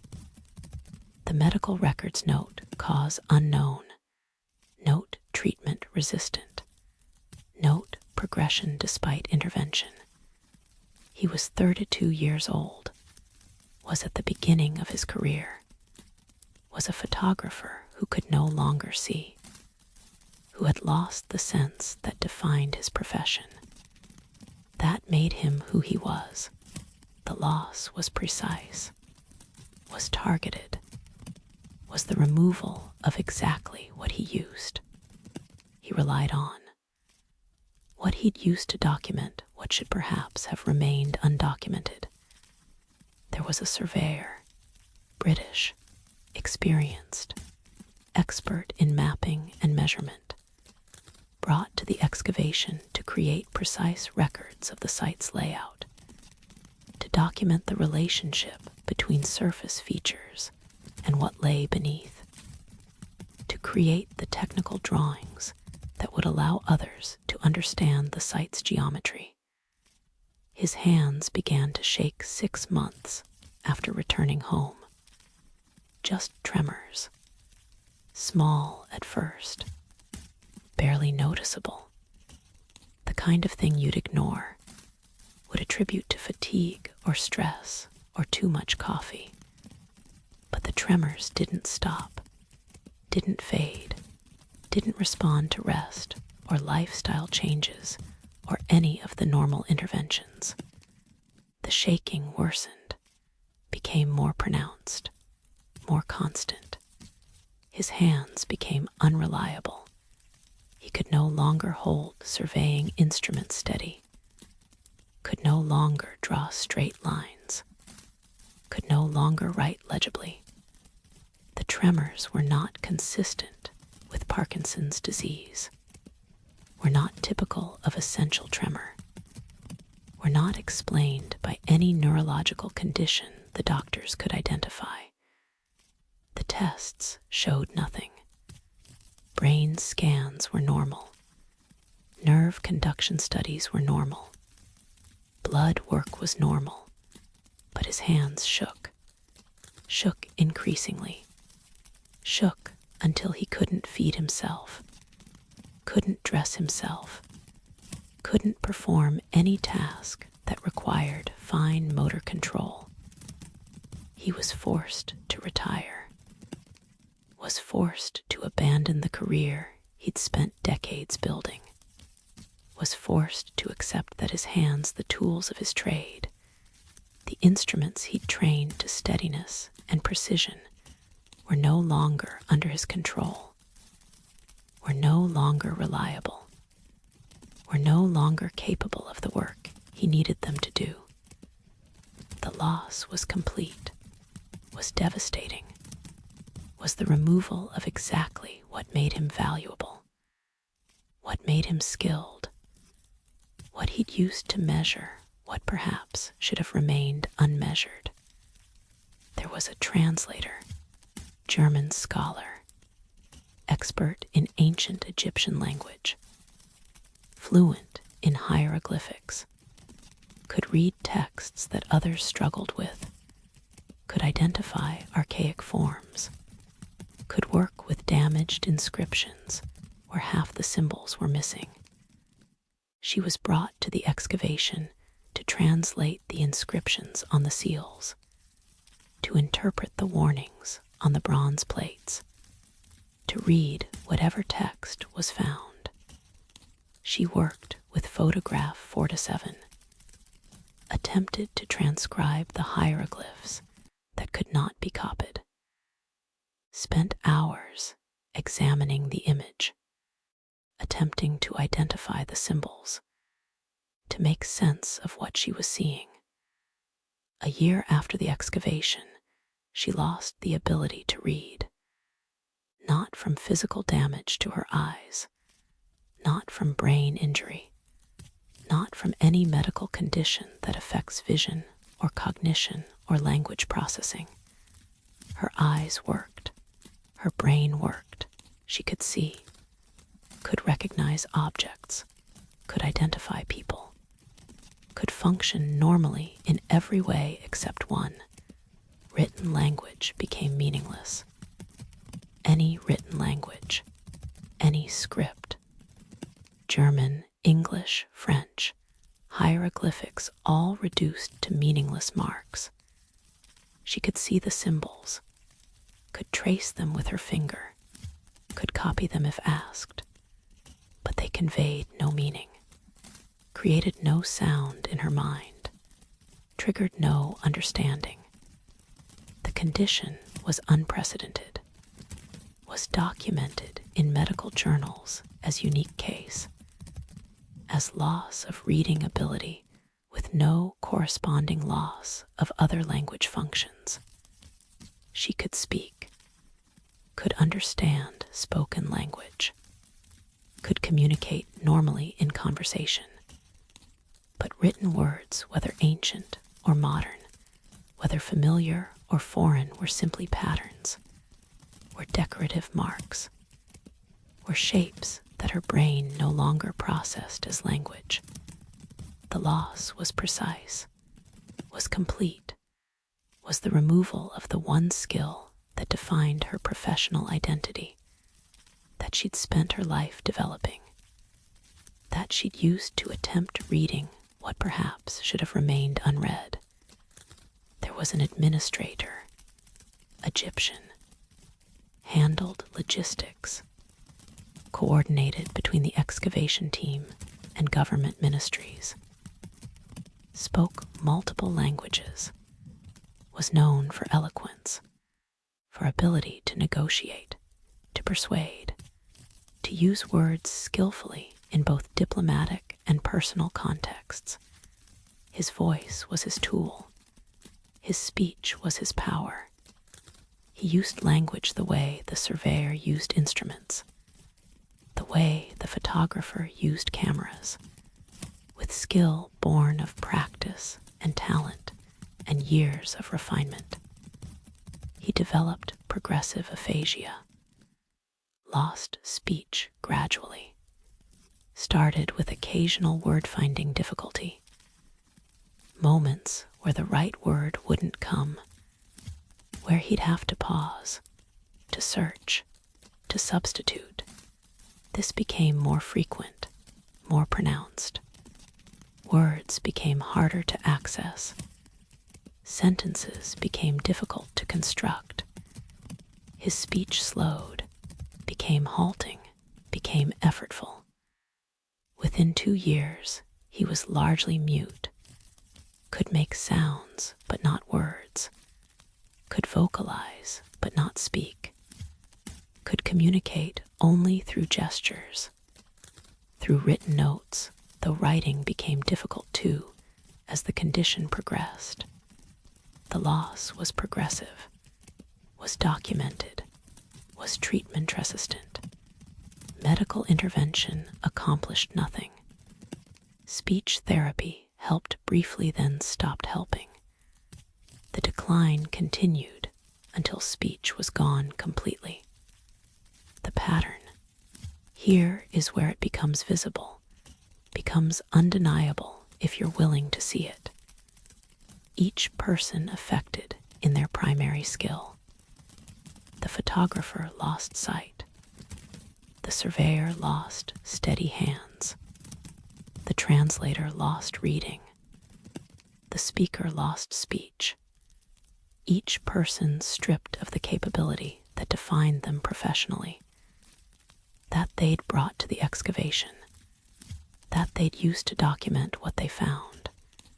The targeting is too precise to dismiss, too specific to be random. Each affliction struck at identity, at capability, at the thing that made each person valuable to the excavation, to the work of uncovering what had been sealed, of exposing what had been hidden, of disturbing what had chosen to remain undisturbed. The medical files note causes, note diagnoses where diagnoses were possible, note unknown etiology where they weren't. But a few doctors added marginal notes, observations that didn't fit in formal documentation, that expressed confusion or unease or recognition that something didn't make sense. One doctor wrote in a patient's file, "It's as if something is opposing recovery, as if the illness has intention." The note was later removed, was struck from the record, but copies survive in personal papers, in letters between colleagues, in the informal communication where doctors expressed doubts they couldn't express officially. Another doctor noted, "Treatment that should work doesn't.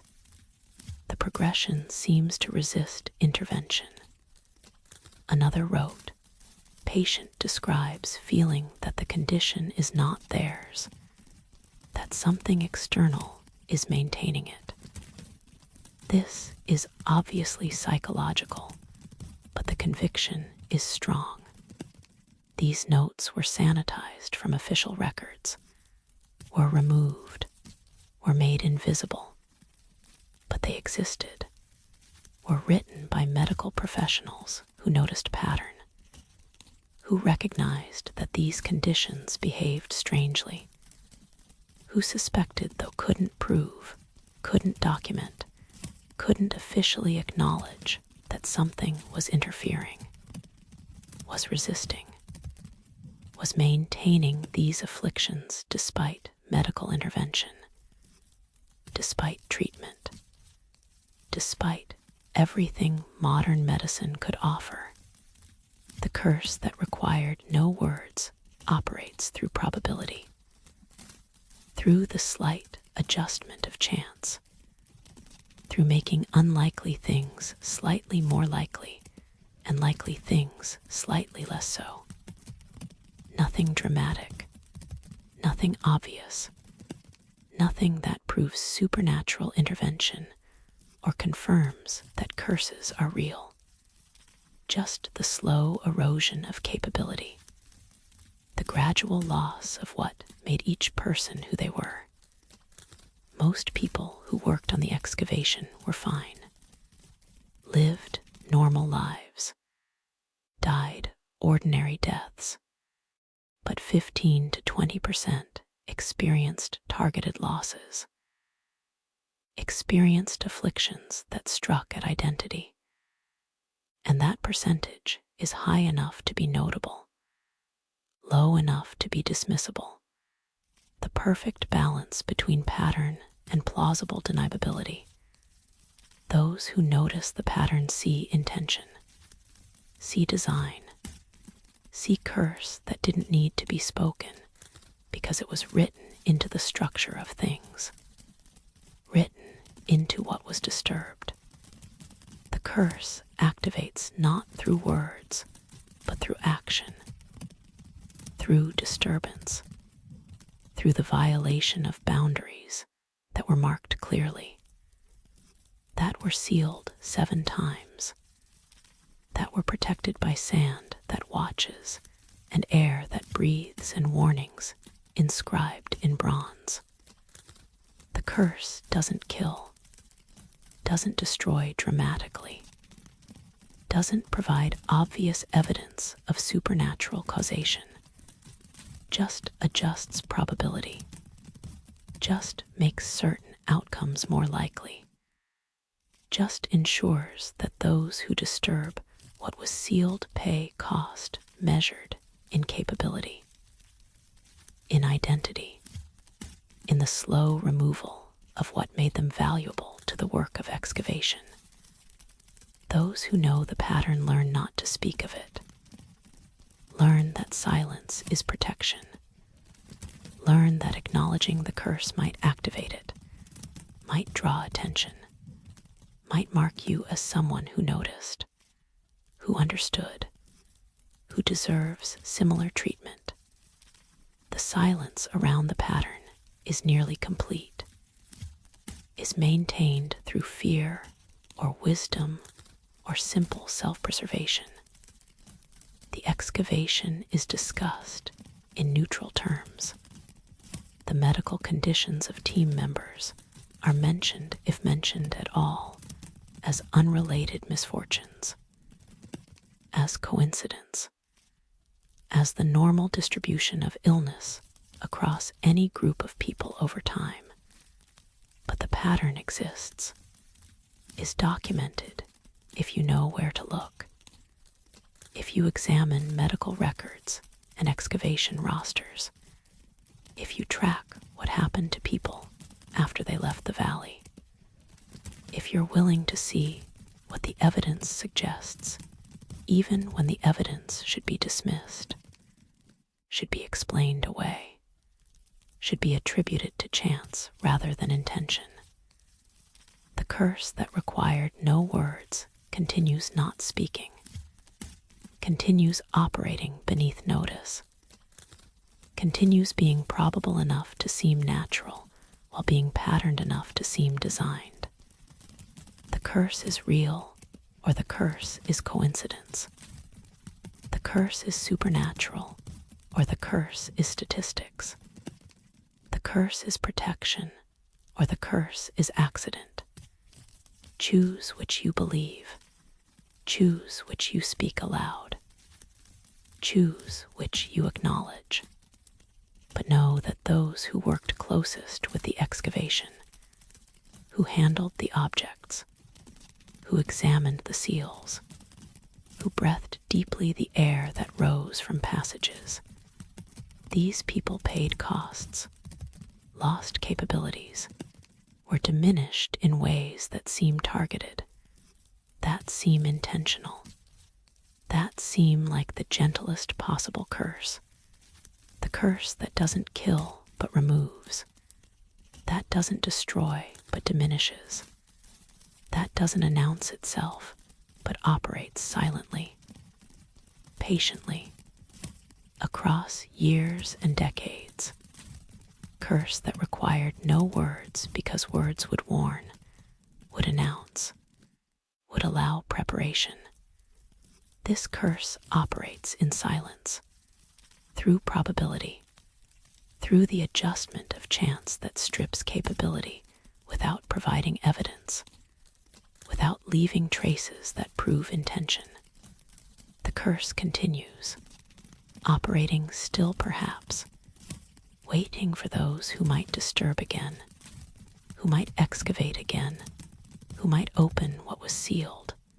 The curse needs no words, needs no announcement, needs only disturbance, only violation, only the action that triggers response. The curse that required no words, still silent, still operating, still protecting what was sealed by the simple method of making those who disturb pay price measured in identity, in capability, in the slow removal of what makes them who they are. The curse waits, wordless, patient, ready. Satellite surveys of the valley show something that shouldn't be there, or more precisely, show something that can't be there, can't exist in the way the data suggests it exists, can't occupy space in the manner the readings indicate. The surveys are modern, are sophisticated, use technology that can see through sand, through stone, through layers of earth that would hide anything from human eyes standing on the surface. Ground-penetrating radar, seismic imaging, electromagnetic scanning, multiple technologies, multiple methods, multiple ways of asking the same question, what lies beneath? And the answer that comes back is impossible, is contradictory, is data that makes no architectural sense. The readings show structure. This much is clear. Show voids in the stone. Show spaces that are not solid, that are carved or natural or created through some means that left emptiness where there should be mass. This is expected. This is why surveys are conducted, to find exactly this, to identify where chambers exist, where passages run, where something waits beneath the sand and stone that form the valley floor. But the structure the surveys reveal cannot exist, cannot be built, cannot occupy physical space in the configuration the data suggests. The readings show chambers that overlap, that occupy the same coordinates, that exist in the same location simultaneously, as if multiple rooms were stacked not vertically, which would make sense, which would be possible, but spatially superimposed, as if the same cubic meter of space contained multiple distinct volumes, multiple separate chambers, multiple rooms that should be mutually exclusive but appear in the data as coexisting, as sharing space that should only accommodate one thing at a time. The passages are wrong too. Show intersections at angles that aren't possible in three-dimensional space, that require dimensions beyond length and width and height to make geometric sense.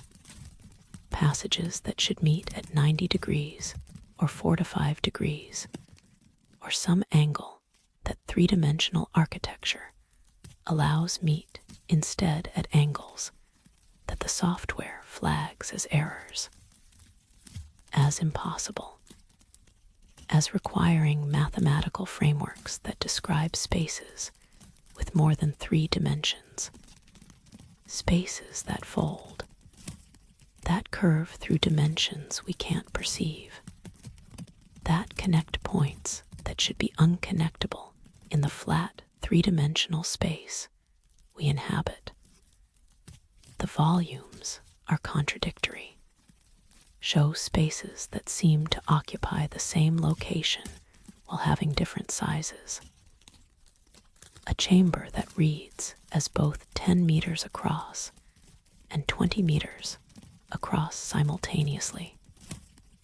Not unclear readings, not ambiguous data, but clear readings that contradict each other, that give two different answers to the same question, that suggest the space measured has properties that change depending on how you measure, on which technology you use, on which frequency you scan with, as if the chamber exists in multiple states, in multiple configurations, in multiple sizes that are all true simultaneously. The data is dismissed as error, has to be dismissed, has to be explained as noise in the readings, as artifacts of the scanning method rather than actual archaeology, because the alternative is impossible, is unthinkable, is the suggestion that something built beneath this valley doesn't follow the rules, doesn't obey the geometric constraints that govern architecture, that govern physical space, that govern what can exist and where it can exist, and how it can relate to other things that exist. But multiple surveys using different technologies produce similar results.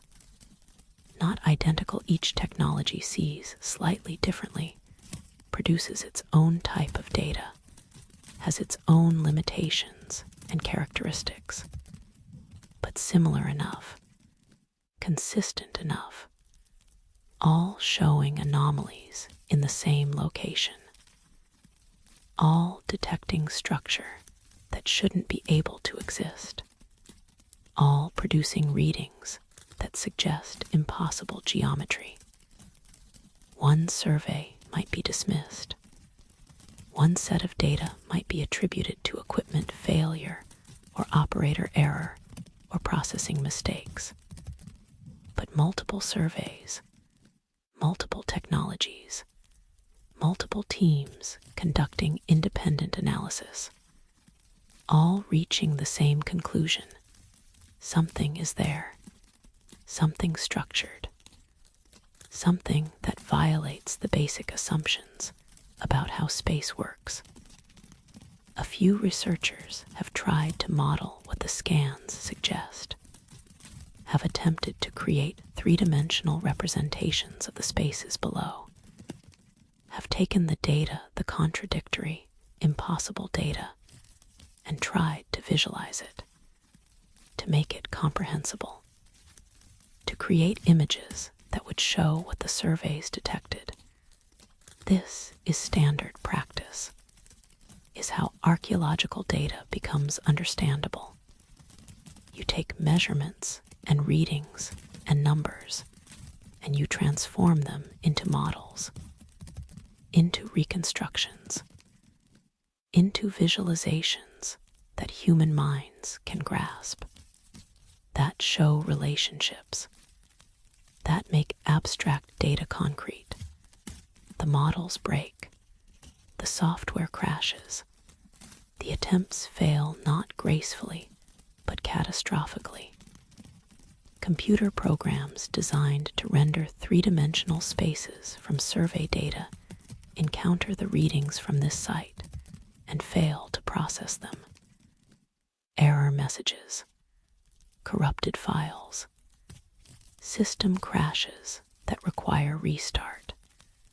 The geometries cannot be rendered consistently, cannot be displayed in ways that make visual sense.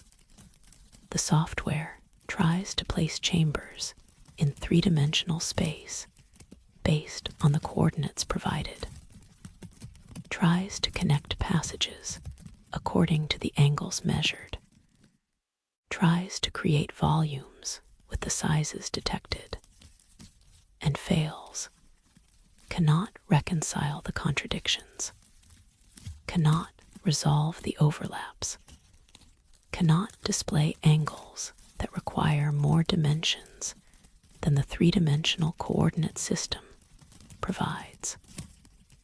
One researcher described the attempt as trying to map something that refuses to be mapped, as if the space itself rejects visualization, as if it exists in more dimensions than our tools can represent.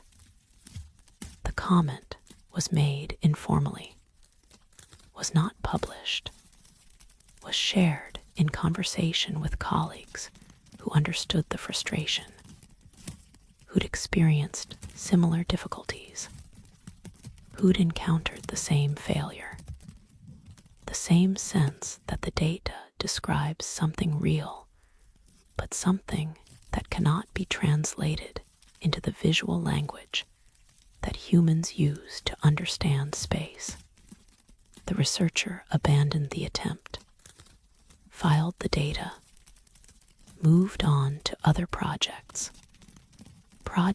where the scanning made sense, where the modeling worked, where structure revealed through technology could be understood through visualization. The attempt to map was abandoned, the data archived, the location noted but not investigated, because excavation would require knowing what you're excavating toward, would require plans, would require understanding of space and structure, and how chambers relate to passages, and how everything fits together. Architecture requires this understanding, requires knowing before you dig what you expect to find and where you expect to find it. The surveys should provide this understanding, should give archaeologists the knowledge they need to excavate intelligently, to proceed with confidence, to know that when they dig in this location at this depth, they'll encounter this specific feature.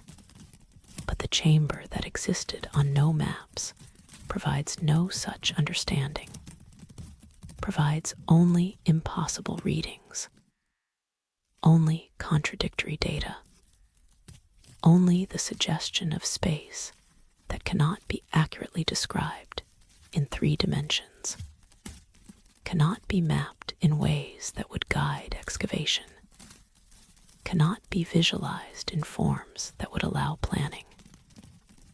The data says something is there while simultaneously saying that what's there cannot exist. The readings are clear while being impossible. The structure is detected while being unrenderable. The chamber exists while refusing to exist in ways we can comprehend. Perhaps the ancient architects understood something about space that we don't. This is one possibility, one explanation that would reconcile the impossible data. Perhaps they knew how to build in more than 3 dimensions, knew how to create structures that folded through spaces we can't perceive, knew how to make chambers that occupied multiple spatial states simultaneously. This sounds like fantasy, like science fiction, like speculation that belongs in novels rather than archaeological discussion. But the data exists. The readings are real. Something is beneath the valley, something that our instruments detect but cannot describe consistently, something that exists while defying our understanding of what existence means in spatial terms. Perhaps they built not just in physical dimensions, but in others we can't access. Perhaps the chamber exists partially in our reality and partially elsewhere, partially in the 3-dimensional space we inhabit, and partially in dimensions that mathematical physics suggests exist, but that we never directly experience. String theory proposes additional dimensions, tiny dimensions, curled dimensions, dimensions that exist at scales too small for us to perceive. But what if ancient architects knew how to access these dimensions, to build in them, to create structures that extended through them? The chamber would exist in 3-dimensional space, which is why our instruments detect it, but also in other dimensions, which is why the readings are contradictory. The instruments detect all dimensions simultaneously. Record structure that extends beyond what they were designed to measure. Produce data that's accurate but incomprehensible because it describes something that exists in more ways than 3-dimensional minds can visualize. Or perhaps the instruments are simply wrong. Perhaps there's nothing there. Perhaps the anomalous readings are exactly what they seem at first assessment. Errors, noise, meaningless static that humans see as pattern because we need patterns to make sense of chaos. Perhaps multiple surveys produced similar errors through similar mechanisms. Perhaps the geology of this particular location affects scanning technologies in ways that create false readings, false chambers, false passages, false structure where nothing actually exists. This explanation is simpler, is more conservative, requires no speculation about impossible architecture or extra dimensions or ancient knowledge that transcends modern understanding. Just instrument failure, just data error, just the kind of mistake that technology makes, that humans make interpreting technology's output. But those who have studied the data extensively find that explanation unsatisfying, find themselves drawn to the other possibility, that something exists there, something structured, something built, something that occupies space in ways we don't have language or mathematics or understanding to describe adequately. The alternative that multiple sophisticated technologies all failed in similar ways, that the errors just happened to suggest structure, that the patterns are purely coincidental, requires its own kind of faith, requires believing in implausibly coordinated failure, requires dismissing consistent data because the data suggests impossibilities. The chamber that exists on no maps continues existing, continues resisting description, continues being there while refusing to be knowable through the methods we use to know things. The surveys detect it. The instruments record it.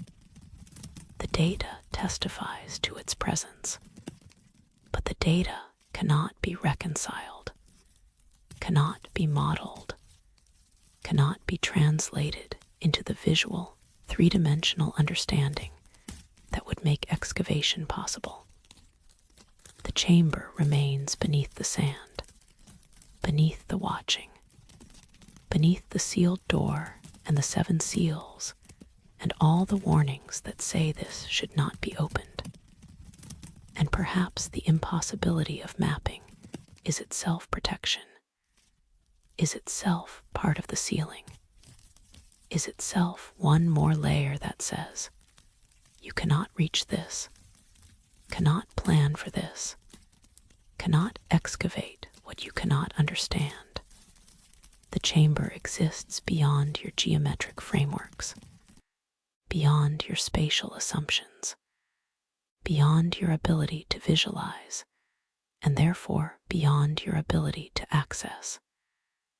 The ancient architects understood this, perhaps, built it this way deliberately, created space that would remain unmappable, unknowable, safe from discovery precisely because discovery requires understanding, and understanding is impossible when space itself refuses to cooperate. When geometry becomes contradictory, when instruments detect structure that cannot be rendered, the unmappable chamber is perfectly protected, not by walls can be breached, not by seals can be broken, but by existing in ways that transcend the three-dimensional logic that guides all excavation, all architecture, all human movement through space. The chamber that exists on no maps will remain unmapped, will remain impossible to visualize, will remain safe from excavation, because excavation requires knowing where to dig, and what you're digging toward, and how deep, and at what angle. Requires understanding that the contradictory data cannot provide. The chamber exists and does not exist, is there and is impossible, is real and is unrenderable. The surveys continue detecting it. The software continues failing to model it. And the chamber continues being exactly what it was built to be, present but inaccessible, known but unknowable, existing in the spaces between dimensions, in the gaps where our understanding fails, in the impossible geometries that our minds cannot grasp, but that stone and mathematics and ancient wisdom somehow created. The chamber waits, unmapped, unmappable, forever beyond the reach of those who need to understand before they can access, forever protected by its own impossibility, forever existing on no maps because no map can contain it, can describe it, can make it comprehensible to minds that think in 3 dimensions, in straight lines, in spaces that make sense. The chamber is there. The data proves it, and the data ensures it will remain there, undisturbed, unknown, impossible, forever. His testimony exists in a police report, filed in Cairo, never investigated, never followed up, never treated as anything requiring official attention or response, just documented, recorded according to procedure, given a case number, filed in archives where it sits still, available to anyone who knows to request it, who knows it exists, who has reason to examine reports of unusual incidents at warehouse facilities in the commercial district. The report is brief, is factual, is exactly what such reports should be.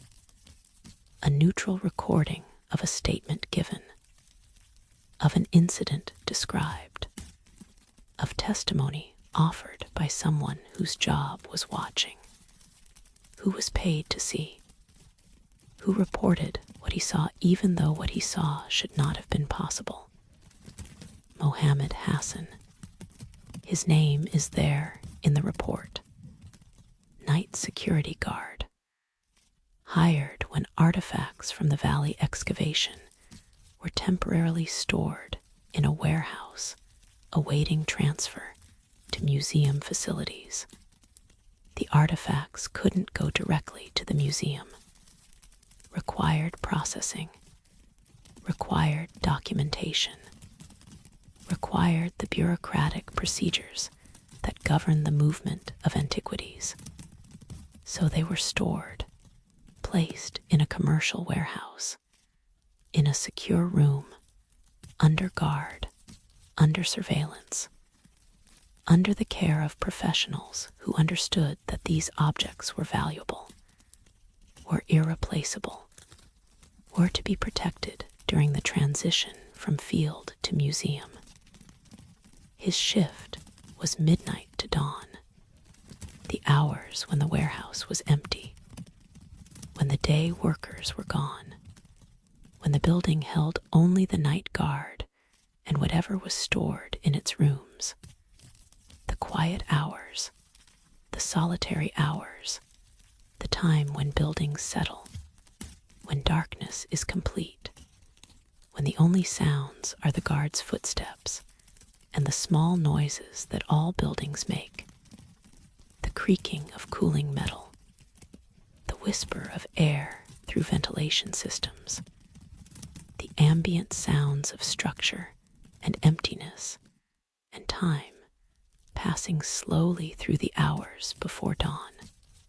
He had 14 years of security work, 14 years without incident, without complaint, without any suggestion that he was unreliable or imaginative or prone to filing false reports. His employment record was exemplary, was exactly what you'd want in someone hired to watch valuable property through the vulnerable hours of darkness. Professional, reliable, attentive, the kind of guard who walked his routes precisely, who checked doors systematically, who maintained logs faithfully, who took the work seriously because the work mattered, because objects under his protection depended on his vigilance, on his attention, on his willingness to be present and alert through hours when most people sleep. But on the third night after the Egyptian artifacts arrived, he saw something. His report describes it carefully, precisely, without hysteria, without embellishment, without the kind of elaboration that would suggest imagination or fabrication. Just description, measured, controlled. The testimony of someone describing what happened exactly as they remember it happening, without interpretation, without speculation about what it meant. Just, this is what I observed. This is what I witnessed. This is what occurred during my shift on this specific date at this specific time. at approximately 2:47 a.m. He notes the time precisely. This is habit, is training. Security guards learn to note times, learn to be specific, learn that vagueness makes testimony useless. So he notes the time, and he notes that he was conducting his regular patrol, his scheduled walk through the warehouse, checking doors, checking windows, checking that everything was as it should be, as it had been on previous checks, as it would be on subsequent checks if nothing had changed. This was routine. This was the work. This was what the hours between midnight and dawn consisted of: walking, checking, noting, recording, then walking again. He noticed light under the door of the storage room containing the Egyptian artifacts. Light where no light should be. The room was supposed to be dark, was supposed to be secured, was supposed to contain only objects sitting in their crates, waiting, inert, not generating light, not requiring illumination, just waiting in darkness for morning, for the day workers to return, for the process of cataloging and transferring to continue. But light showed under the door, visible, unmistakable, the thin line of illumination at the door's base that indicates light source within. He notes in his report that the light was not electric light.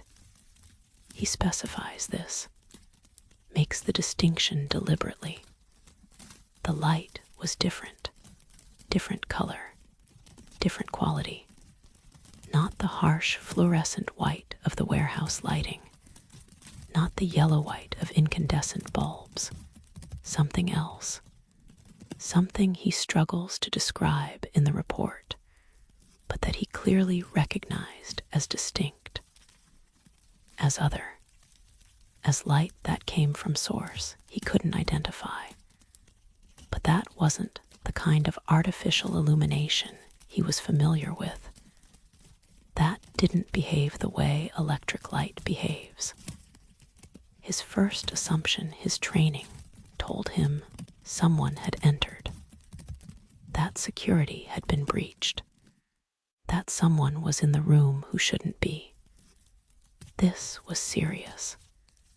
This was exactly the kind of incident his job existed to prevent, to detect, to respond to. So he approached, did what he was trained to do, approached to investigate, to confront, to secure the situation. The door should have been locked, was locked when he checked it earlier in his shift. But perhaps someone had gained access, had picked the lock, had entered illegally to examine or steal or simply see what the room contained. These things happened. These were the threats that security guarded against. The door was locked. He checked, confirmed. The door was secured from the outside. No one could be inside. No one could have entered without unlocking the door, without leaving it unlocked.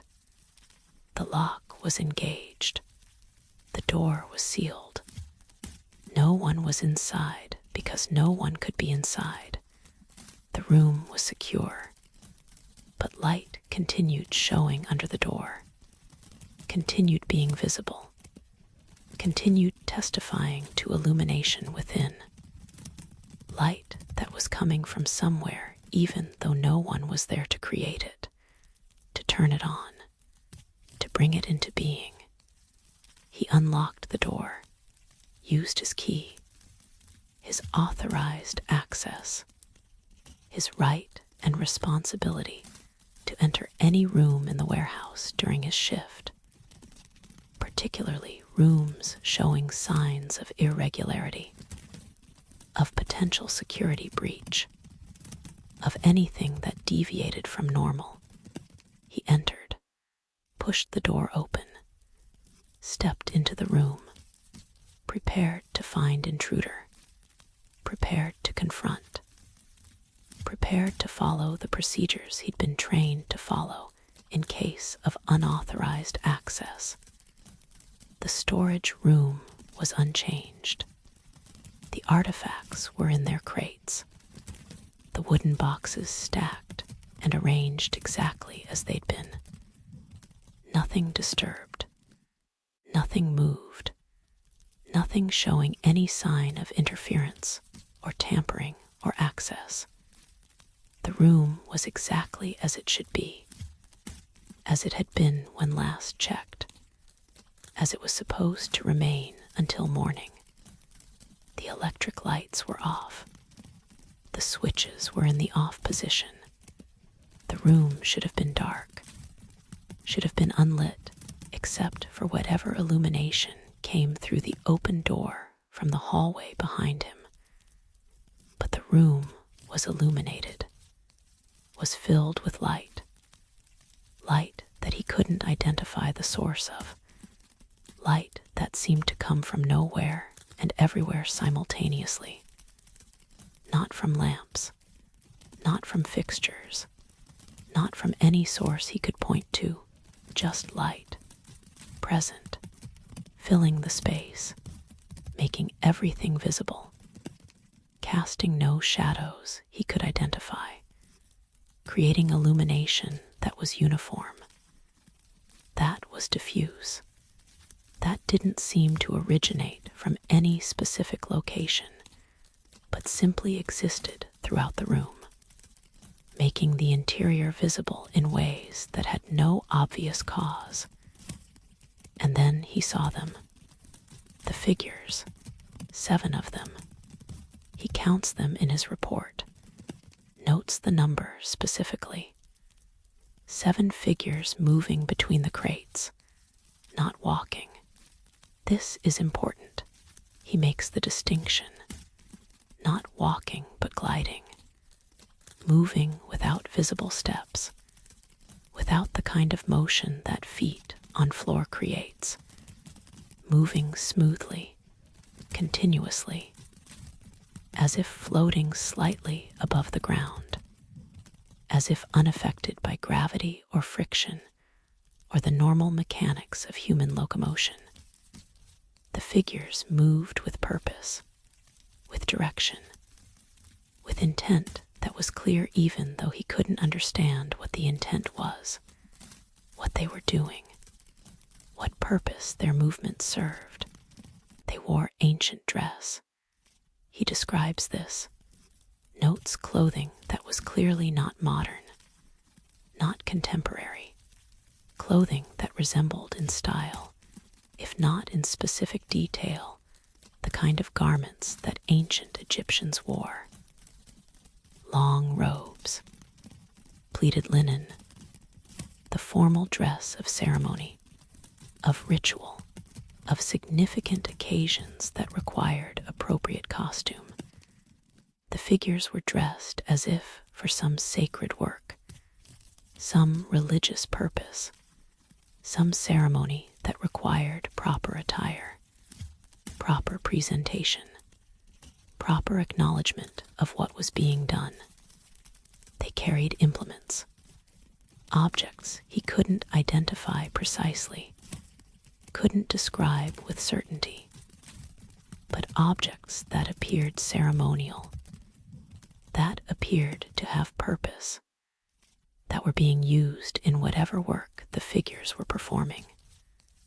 Staff-like objects, perhaps, vessels, containers, things that would be used in ritual, in ceremony, in the kind of formal religious practice that requires specific tools, specific implements, specific objects that symbolize or enable or mark the sacred work being done.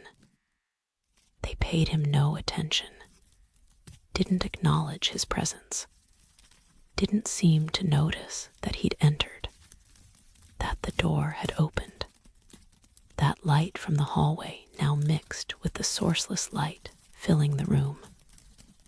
The figures continued their work, their procession, their movement between the crates, their handling of implements, their performance of whatever ceremony they were conducting. They were focused, were absorbed, were engaged in work that required their attention and excluded awareness of surroundings, of observers, of interruption. They moved in patterns that suggested ritual, that suggested choreography, that suggested repeated actions performed according to prescription, according to sacred requirement, according to tradition that dictated exactly how this work should be done. He watched for perhaps 30 seconds. He estimates, tries to be specific even though time becomes uncertain in moments like this, when impossibility confronts perception, when what you're seeing contradicts what should be possible. 30 seconds during which he stood frozen, unable to move, unable to speak, unable to do anything except observe what was occurring. The figures performing their work, the light illuminating without source, the room containing ceremony that shouldn't exist, that couldn't exist, that was happening anyway. Then one figure turned toward him, changed direction, broke from the pattern, focused attention on him specifically, made eye contact. The figure looked at him directly, acknowledged his presence, saw him seeing. The gaze was steady, was direct, was unmistakable, not threatening, not hostile, just aware, just present, just looking as he was looking, creating moment of contact, of mutual recognition, of acknowledgement that passed between the night guard standing in doorway and the figure performing ceremony in the illuminated room. And he felt something. He struggles to describe it in the report, uses language that sounds uncertain. That sounds like someone trying to express experience that doesn't fit into words. Like falling inside myself, he writes. Like being very far away from my body. Like remembering something I never knew. The sensation was disorienting, was profound, was something that affected him not physically. He wasn't harmed, wasn't touched, wasn't injured, but in some other way. Some way that involved consciousness rather than body, identity rather than flesh. The feeling of being displaced, of being disconnected from normal sense of self, of experiencing moment that revealed something, that showed something, that opened awareness to understanding or recognition or memory that shouldn't be accessible. He fled. This is what the report says. He left the room, closed the door, locked it, moved away, returned to the guard station, sat down, tried to process what he'd experienced, what he'd seen, what had happened during those 30 seconds of observation and that moment of contact. He didn't investigate further, didn't return to check, didn't attempt to understand or explain or rationalize, just fled, just removed himself from the situation, just put distance between himself and whatever was occurring in that room. He completed his shift from the guard station, stayed there, didn't conduct further patrols, didn't walk the routes he was supposed to walk, didn't check the doors and windows he was supposed to check, just sat, waited for dawn, waited for the day shift to arrive, waited for the hours of darkness to end so he could submit his report and go home and try to make sense of what had happened, what he'd witnessed, what he'd been part of, however briefly. He submitted his report at dawn, when the day workers arrived, when his shift officially ended, wrote it carefully, described what had occurred, provided details and times and observations, did exactly what he was trained to do when unusual incidents occurred. He reported, he documented, he fulfilled his professional obligation to record what he'd witnessed during his shift. The report was filed, was given case number, was processed according to procedure. He was dismissed that morning. The official reason was abandonment of post, was failure to complete assigned duties, was leaving his patrol area without authorization, was remaining at guard station instead of conducting scheduled checks. All technically true. All violations of protocol. All justifications for termination that had nothing to do with the content of his report. Nothing to do with what he claimed to have seen. Nothing to do with the figures or the light or the ceremony. Just, he didn't do his job, didn't follow procedures, was therefore unsuitable for continued employment. The report was filed, archived, made part of the official record, but never investigated, never followed up, never treated as requiring response beyond documentation. No one checked the storage room. No one interviewed the day workers about whether they'd noticed anything unusual. No one examined whether the crates had been disturbed, whether the artifacts showed any signs of having been accessed, whether anything in the room suggested that ceremony had been performed there in the hours between midnight and dawn. The report existed, was recorded, was filed, was forgotten. Mohammed Hassan found other work, found other employment in security field, but he continues telling people what he saw, insists on it, describes it consistently, never changes details, never adds drama, never embellishes the account beyond what he reported initially, just maintains what he witnessed, what he experienced, what happened during his shift in that warehouse on that specific night. He doesn't claim to understand it, doesn't offer explanations, doesn't speculate about what the figures were or why they were there or what ceremony they were performing. Just, this is what I saw. This is what happened. This is my testimony. The warehouse staff who worked days reported nothing unusual, noticed nothing different about the storage room. The artifacts were transferred to museum facilities without incident, were cataloged, were processed, were placed in permanent storage according to standard procedures.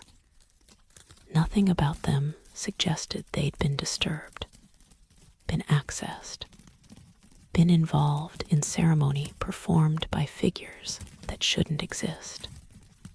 But in the months after, 3 different night guards requested transfer, requested different assignments, different locations, different work that didn't involve watching that warehouse during those hours. None filed reports like Mohammed Hassan. None described seeing anything. None explained their requests beyond, "I'd prefer different assignment. I'd like to work elsewhere. I don't want to continue at this location." They just left, quietly, without drama, without providing reasons that would require investigation or follow-up or official response. Just, "I want to leave. Transfer me. Give me different work." The storage room is no longer used for Egyptian artifacts.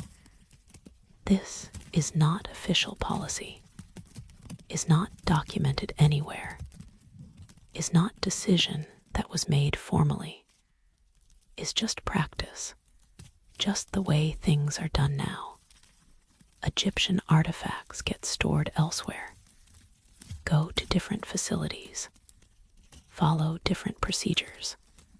The room is used for other purposes, for other storage, for materials that don't carry the same weight, the same significance, the same strange accumulation of inexplicable incidents involving night guards and unexplained requests for transfer. No one questions this. No one asks why Egyptian artifacts go elsewhere. No one examines whether the practice began after Mohammed Hassan's report. After the 3 transfers, after the pattern became clear enough that someone decided, without documenting the decision, without making it official, that perhaps this room shouldn't be used for these particular objects, that perhaps the night guards deserved consideration, that perhaps preventing future incidents mattered more than maintaining consistent storage procedures.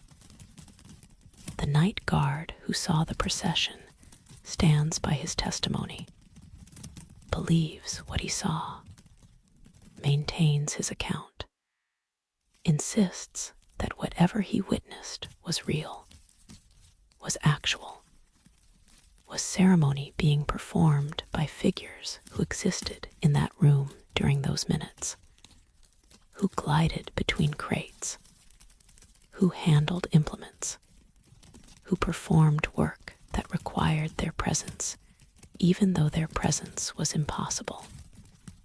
He doesn't know who they were, doesn't know what ceremony they were performing, doesn't claim to understand, but he believes they were real, believes they continue their work, believes that whenever the darkness is right and the artifacts are together, and the modern world looks away for a moment, the procession continues.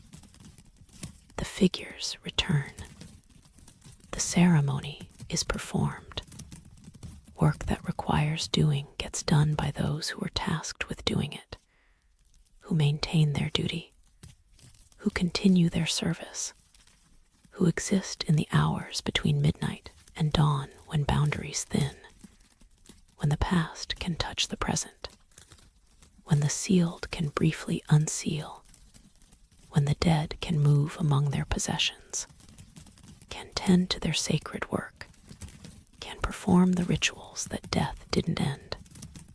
That burial didn't stop. That time hasn't diminished. The procession continues. In warehouses, in storage rooms, in the quiet hours when night guards watch and sometimes see what shouldn't be visible, what shouldn't exist, what proceeds anyway with patient determination, with sacred purpose, with the conviction that some work transcends death, transcends burial, transcends the boundaries between past and present, between sealed and unsealed, between the dead and the living. The procession moves, 7 figures gliding, 7 figures performing ceremony, 7 figures maintaining their work, forever vigilant, forever devoted, forever tending to what was entrusted to them. The night guard saw them, saw their work, saw their patient determination, and having seen, could never unsee, could never dismiss, could never forget that for 30 seconds in a locked room filled with sourceless light, the past became present, the sealed became visible, and the figures who should not exist performed their ancient ceremony with dedication that death could not diminish. That burial could not end. That time could not erase. The procession continues, patient, eternal, waiting for the next witness, the next guard who will stand in doorway, who will watch, who will see, who will report, who will be dismissed, who will know forever after that some things persist.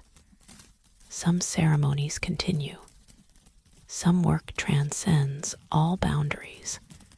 The procession moves, still gliding, still performing, still maintaining their ancient duty. Forever. In the archives. This is where the mystery continues. Not in the desert, not in the valley where sand watches, but in climate-controlled storage, in cataloged files, in the careful preservation of documentation from excavations that were stopped before they truly began. The photographs exist, were taken professionally, were documented properly, were filed according to protocol.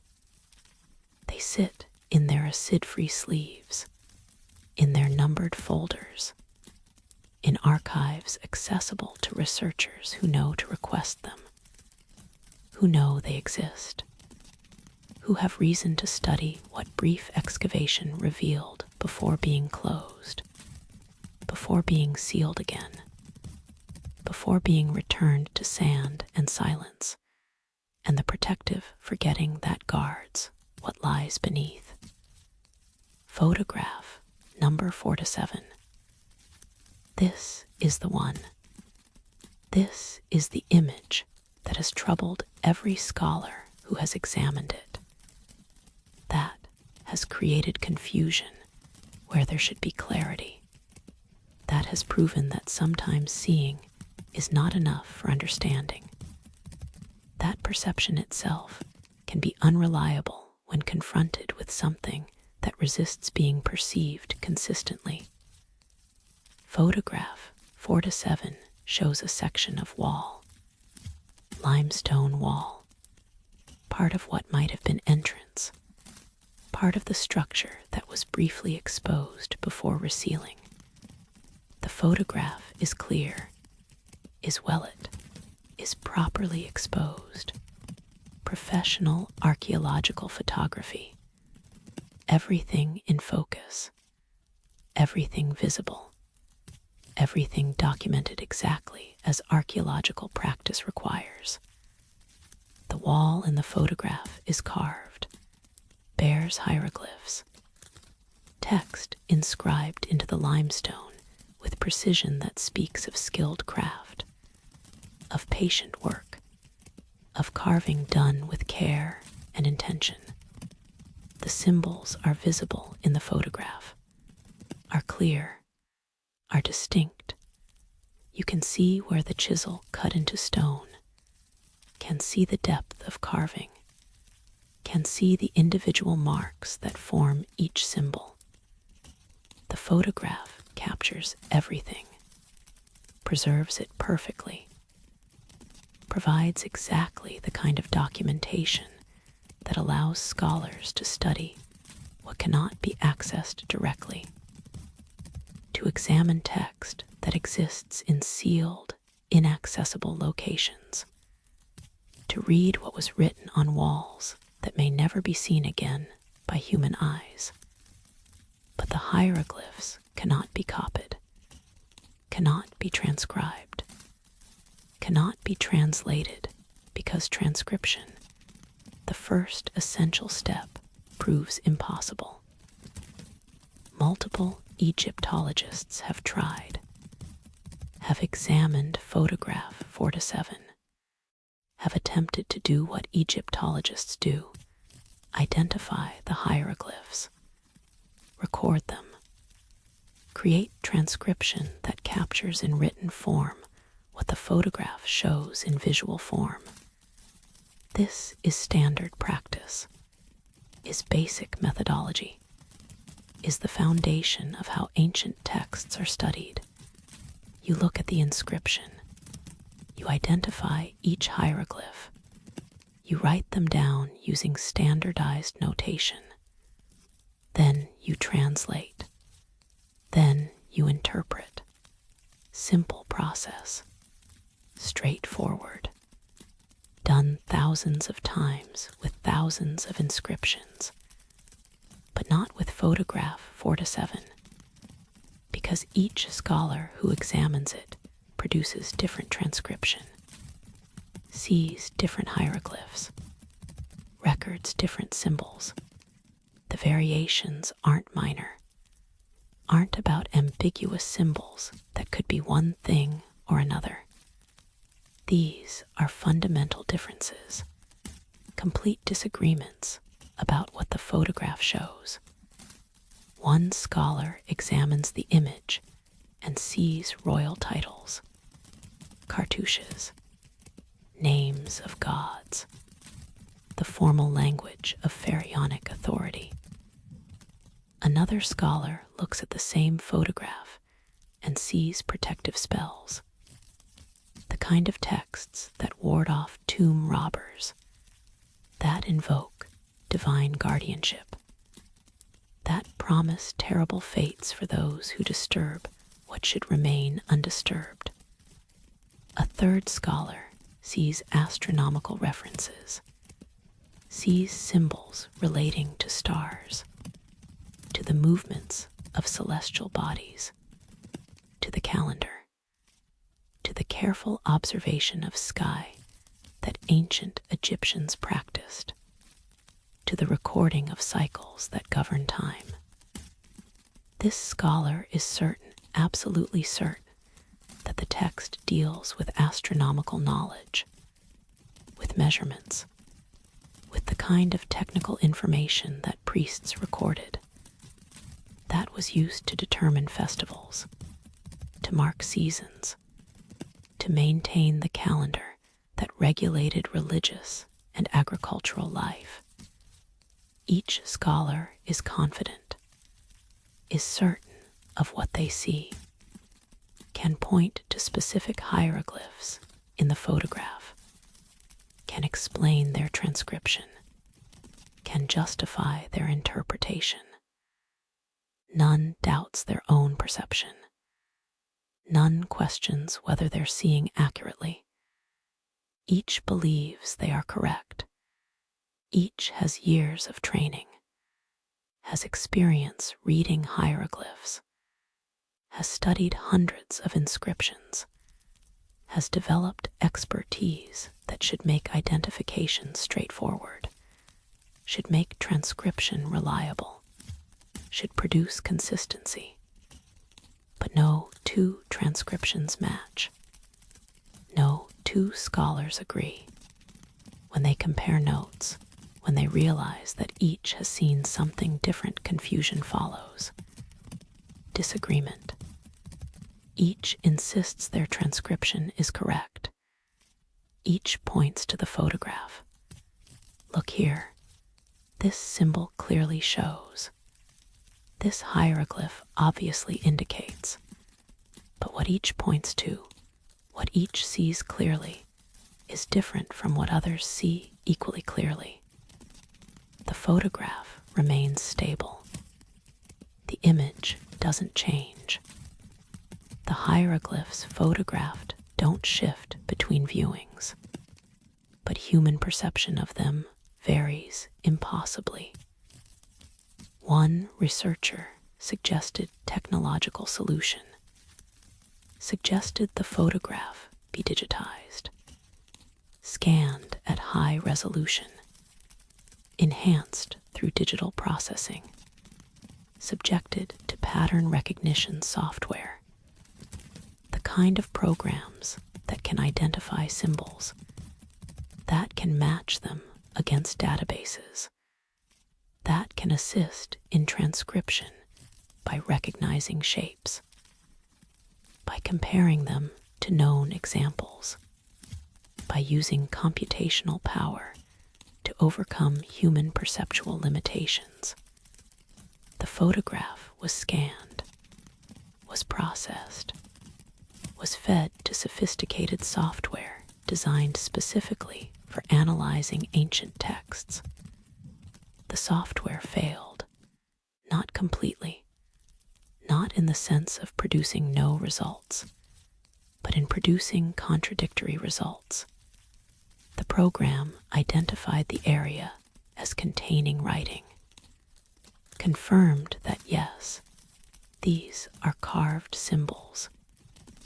These are intentional marks. These are not natural patterns or random variations in stone. But when attempting to parse the actual characters, to identify which hieroglyphs were present, the software returned errors, flagged the area as anomalous, tagged it as containing multiple overlapping texts, as if several different inscriptions occupied the same space simultaneously, as if the wall had been reused, as if different periods of writing were all captured in one photograph, all visible together. But examination of the photograph shows no evidence of this, shows no palimpsest, no layering, no signs that earlier carvings were covered by later ones. The stone appears to have been carved once, shows one layer of clean, clear hieroglyphs, one text, not multiple, not overlapping, just single inscription carved into limestone that should be straightforward to read. That appears straightforward. That looks exactly like thousands of other hieroglyphic inscriptions that have been transcribed without difficulty, without confusion, without this impossible variability in perception. Scholars have proposed theories, have attempted to explain what photograph 4-7 shows and why it resists consistent interpretation.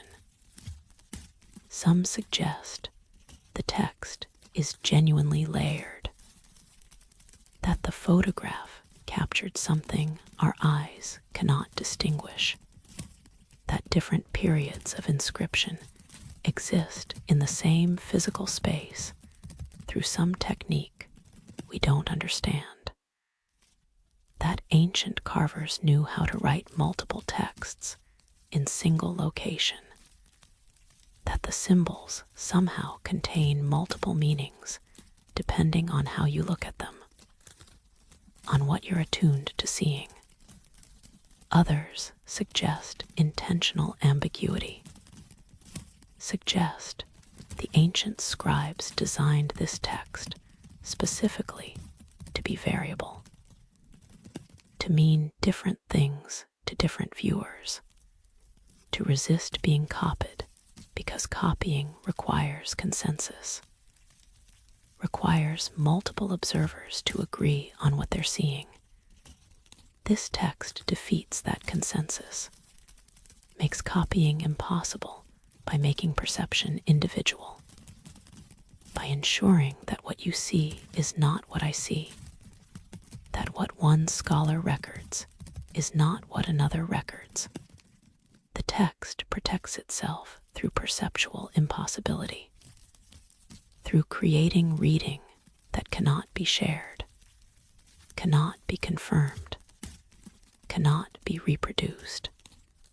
Still others suggest we're missing something, that modern viewers lack some context that ancient readers possessed, that there's a key, a way of looking, a frame of reference, a set of assumptions that would make the text consistent, that would allow everyone to see the same symbols. But that key is lost. That context is gone. And without it, we're like people trying to read text written in a code we don't have the cipher for. We see that it's writing. We recognize it as intentional communication, but we cannot extract the meaning because we lack the essential framework that would make meaning extractable.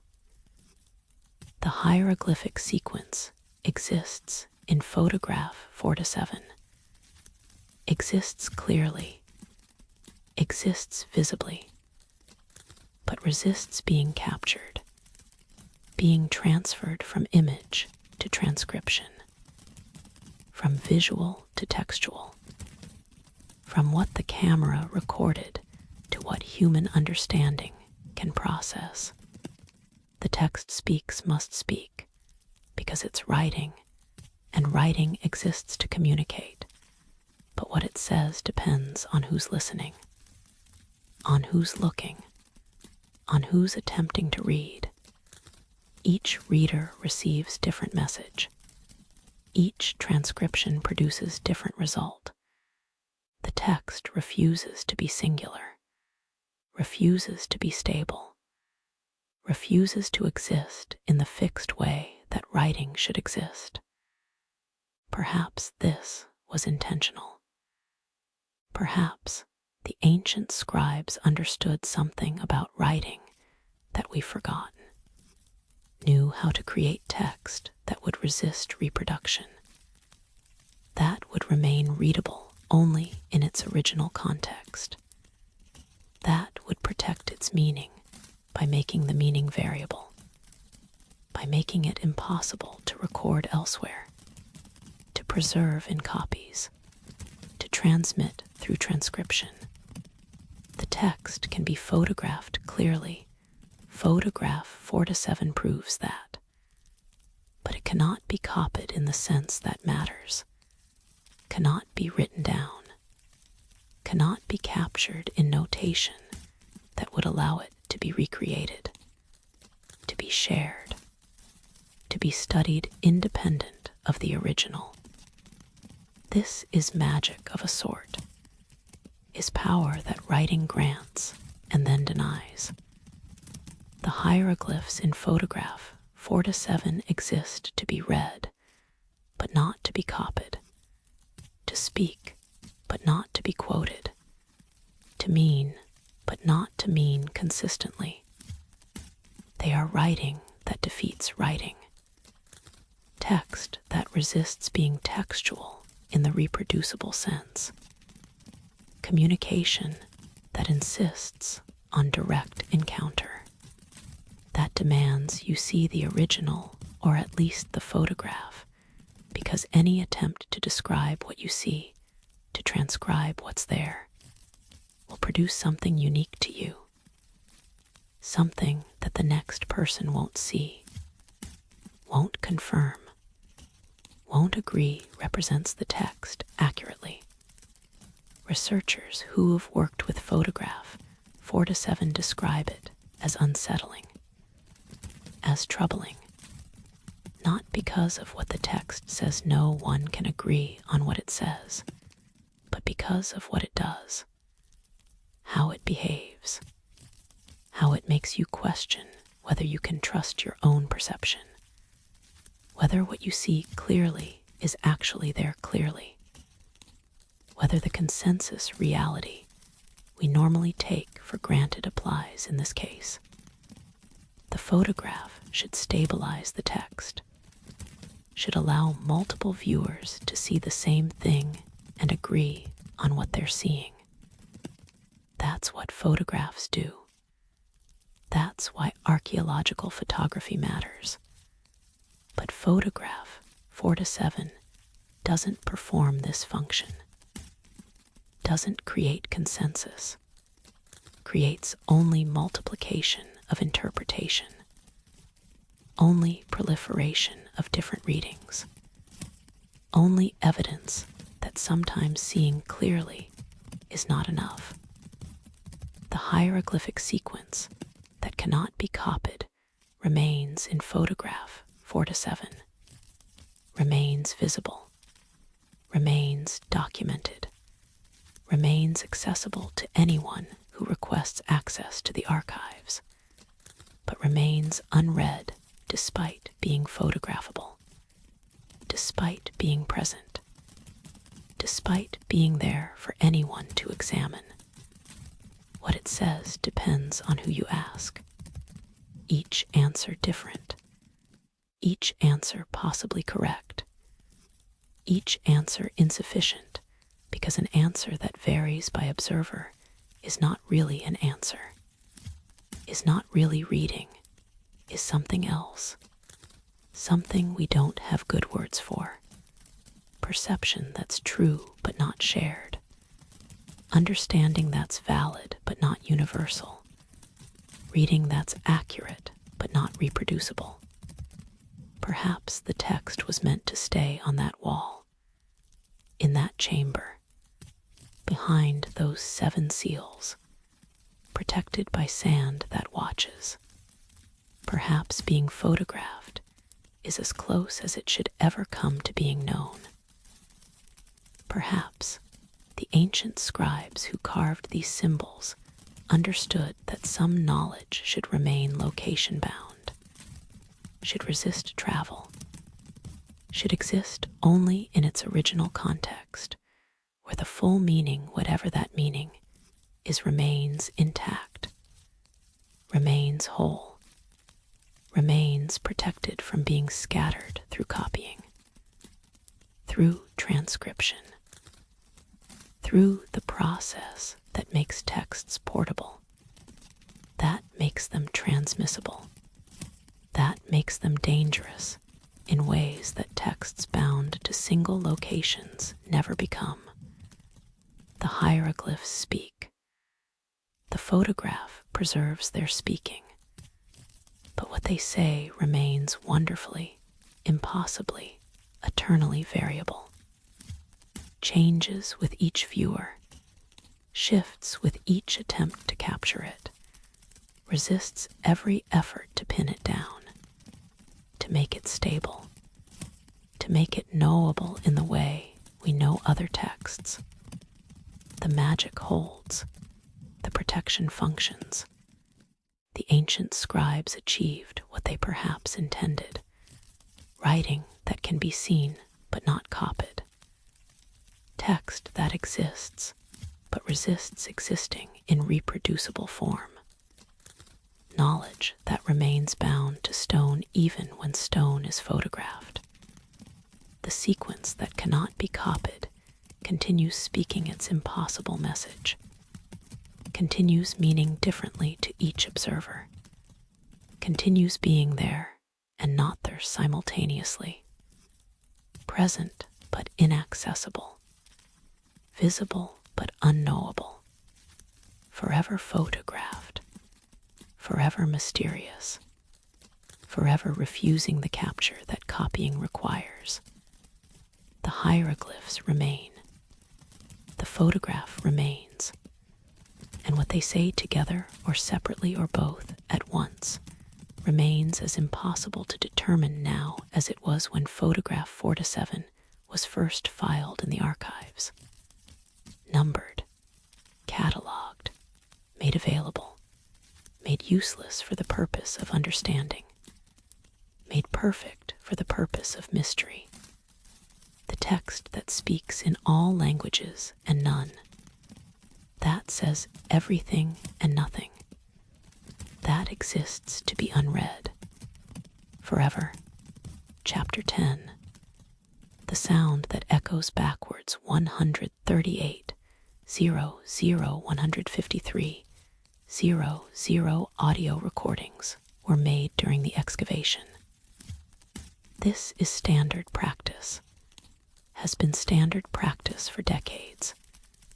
document everything, not just visually through photographs and drawings, not just through written notes and measurements, but through sound, through audio capture, through preserving the acoustic environment of the site, the sounds of work, of voices discussing findings, of tools against stone, of wind across the valley, all of it recorded, all of it preserved, all of it part of the comprehensive documentation that modern archaeology requires. That transforms excavation from treasure hunting into science, from discovery into data. The recordings captured work sounds as expected. The scraping of brushes against stone, the careful tapping of small tools, the voices of team members calling observations to each other, the everyday acoustic environment of an active excavation site, background noise, environmental sounds, the audio texture of labor and discovery. Nothing unusual, nothing unexpected, just the sounds that accompany careful archaeological work. The sounds that anyone who's been on a dig would recognize immediately, would find familiar, would know as the normal acoustic signature of people doing this particular kind of careful, patient work. But when technicians began reviewing the recordings for archiving for processing and cataloging, and preparing for permanent storage, they noticed something that shouldn't be there. Sounds that didn't match the visual documentation. Sounds that shouldn't exist according to the careful logs kept of who was where when. Sounds that appeared in the recordings but couldn't be explained by anything that was documented as happening at the time. The sounds were faint, almost below the threshold of clear hearing, almost too quiet to notice if you weren't listening carefully, if you weren't paying attention, if you weren't processing the audio with attention to detail. But they were there, were present, were recorded by equipment that recorded faithfully what was happening acoustically, even when what was happening shouldn't have been happening. Voices speaking when everyone documented on site was silent. This was the first anomaly, the first thing noticed. Audio segments where the recorded conversation shows team members quiet, shows work being done in silence, shows the kind of focused concentration that doesn't require speech. The logs confirm this. Note periods of quiet work. Note team members spread across the site, engaged in individual tasks that didn't require communication. But the recordings from these periods contain voices, faint voices, barely audible voices, but voices nonetheless, speaking, forming words, creating sound that microphones captured even though no one present was speaking. Footsteps when no one was moving. This was noticed next. Sections of audio where the site logs show everyone stationary, show team members photographing or drawing or examining artifacts in place. Work that requires staying still, that requires stability, that doesn't involve walking. The logs document this clearly. Note who was where. Note what everyone was doing. Note the absence of movement during these periods. But the recordings contain footsteps, the sound of feet on stone, the distinctive acoustic signature of someone walking, of weight shifting, of steps being taken, faint but present, recorded but unexplained, there when there shouldn't be there.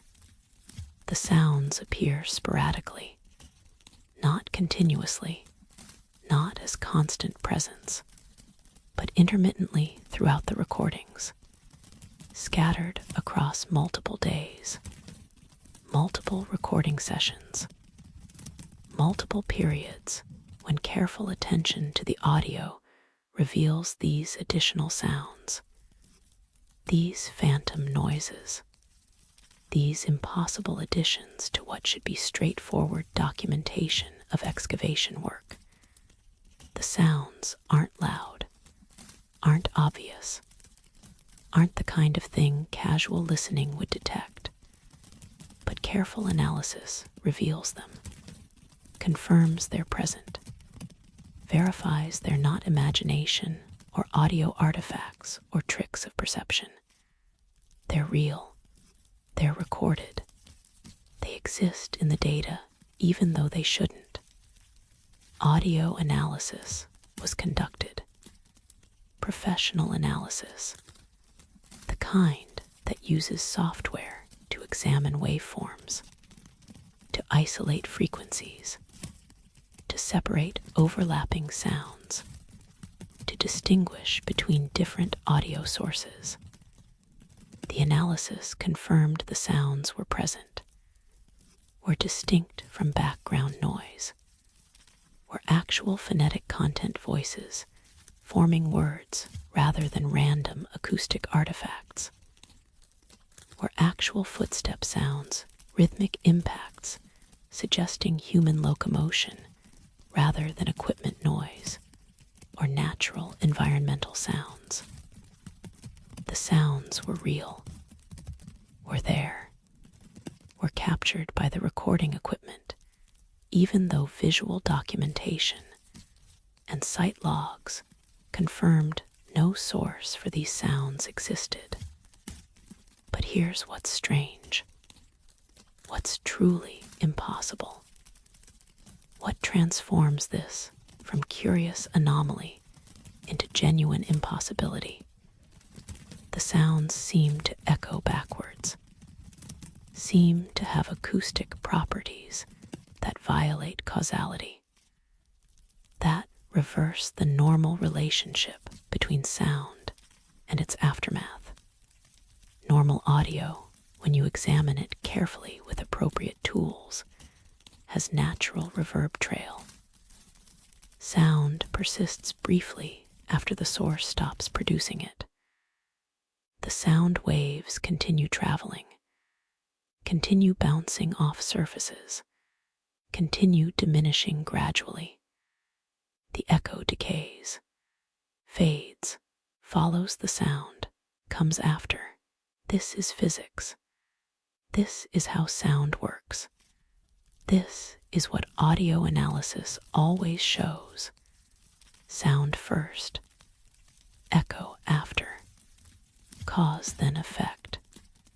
But these sounds, the undocumented voices, the phantom footsteps, have echoes that precede them, have reverb that comes before the sound that produces it. The analysis shows this clearly, shows effect preceding cause, shows the acoustic signature of echo appearing in the waveform before the sound that should produce it, as if the sound is echoing from the future, as if effect precedes cause by fractions of a second, as if time itself is running backwards in these brief moments, as if the recording equipment captured something that violates the normal temporal sequence of events.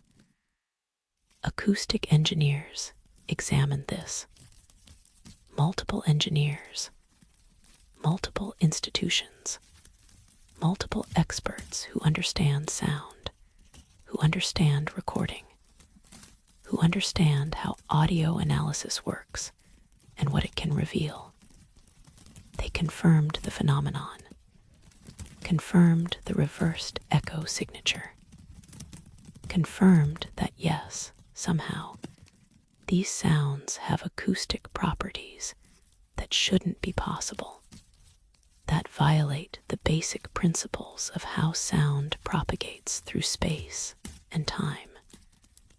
They have no explanation, can provide no mechanism that would create this effect, can point to no recording artifact or equipment malfunction or processing error that would produce echo before sound, before the thing being echoed.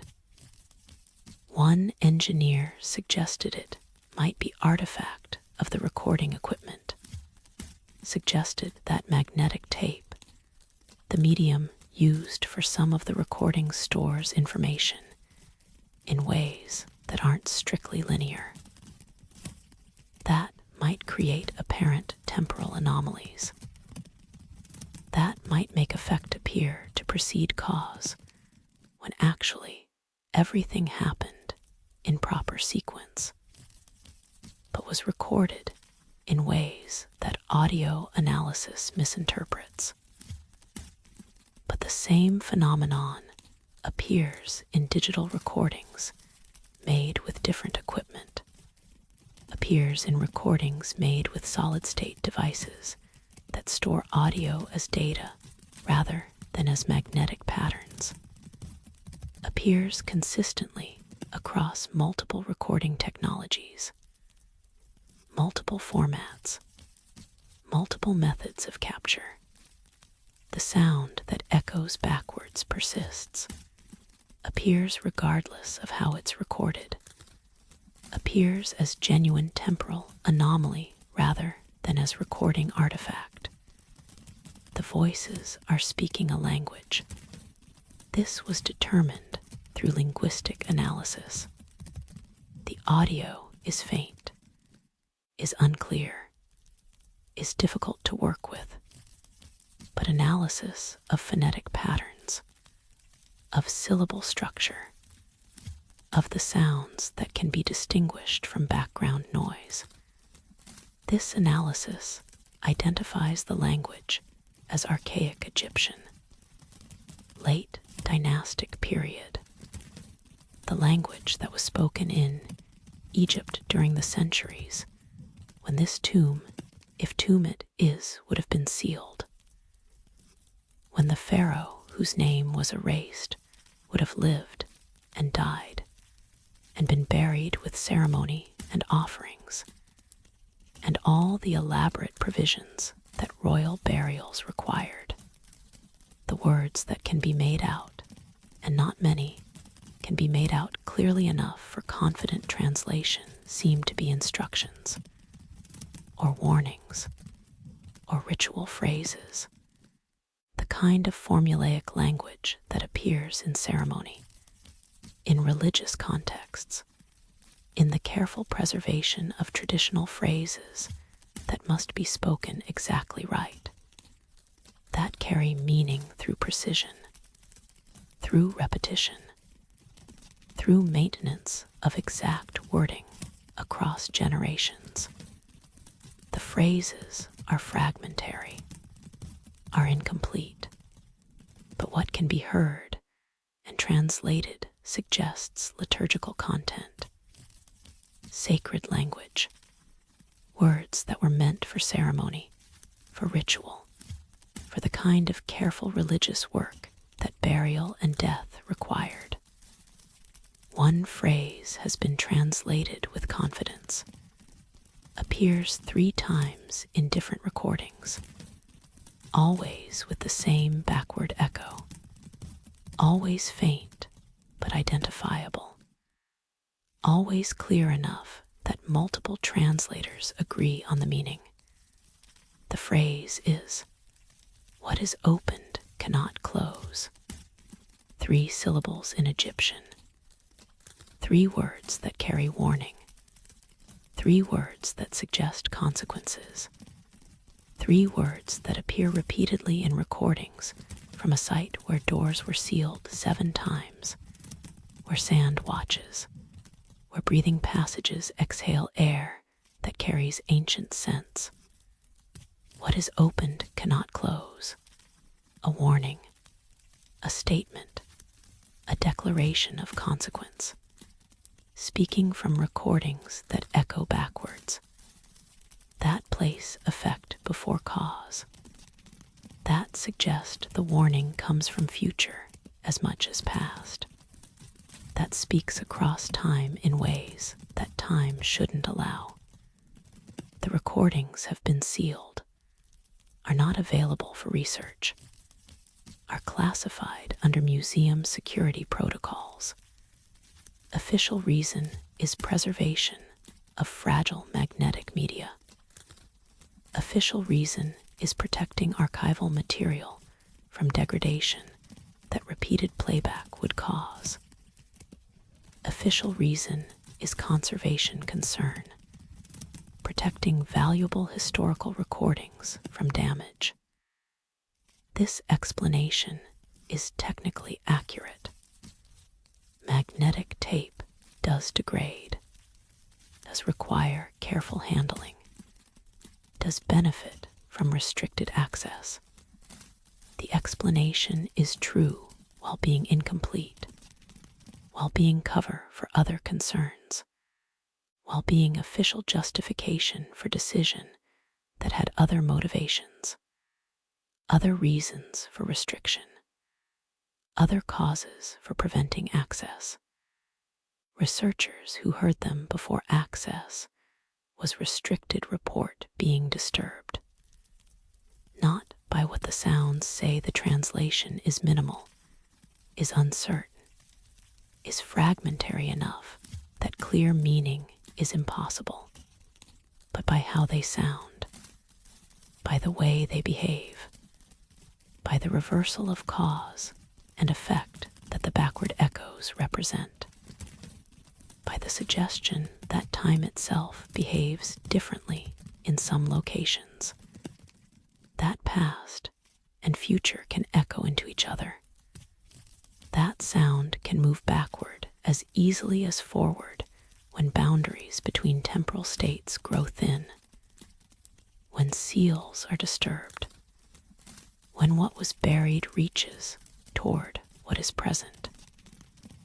The sounds disturb because they shouldn't exist, because they violate basic assumptions about causality, about temporal sequence, about the forward flow of time that governs all experience, all perception, all understanding of how events relate to each other.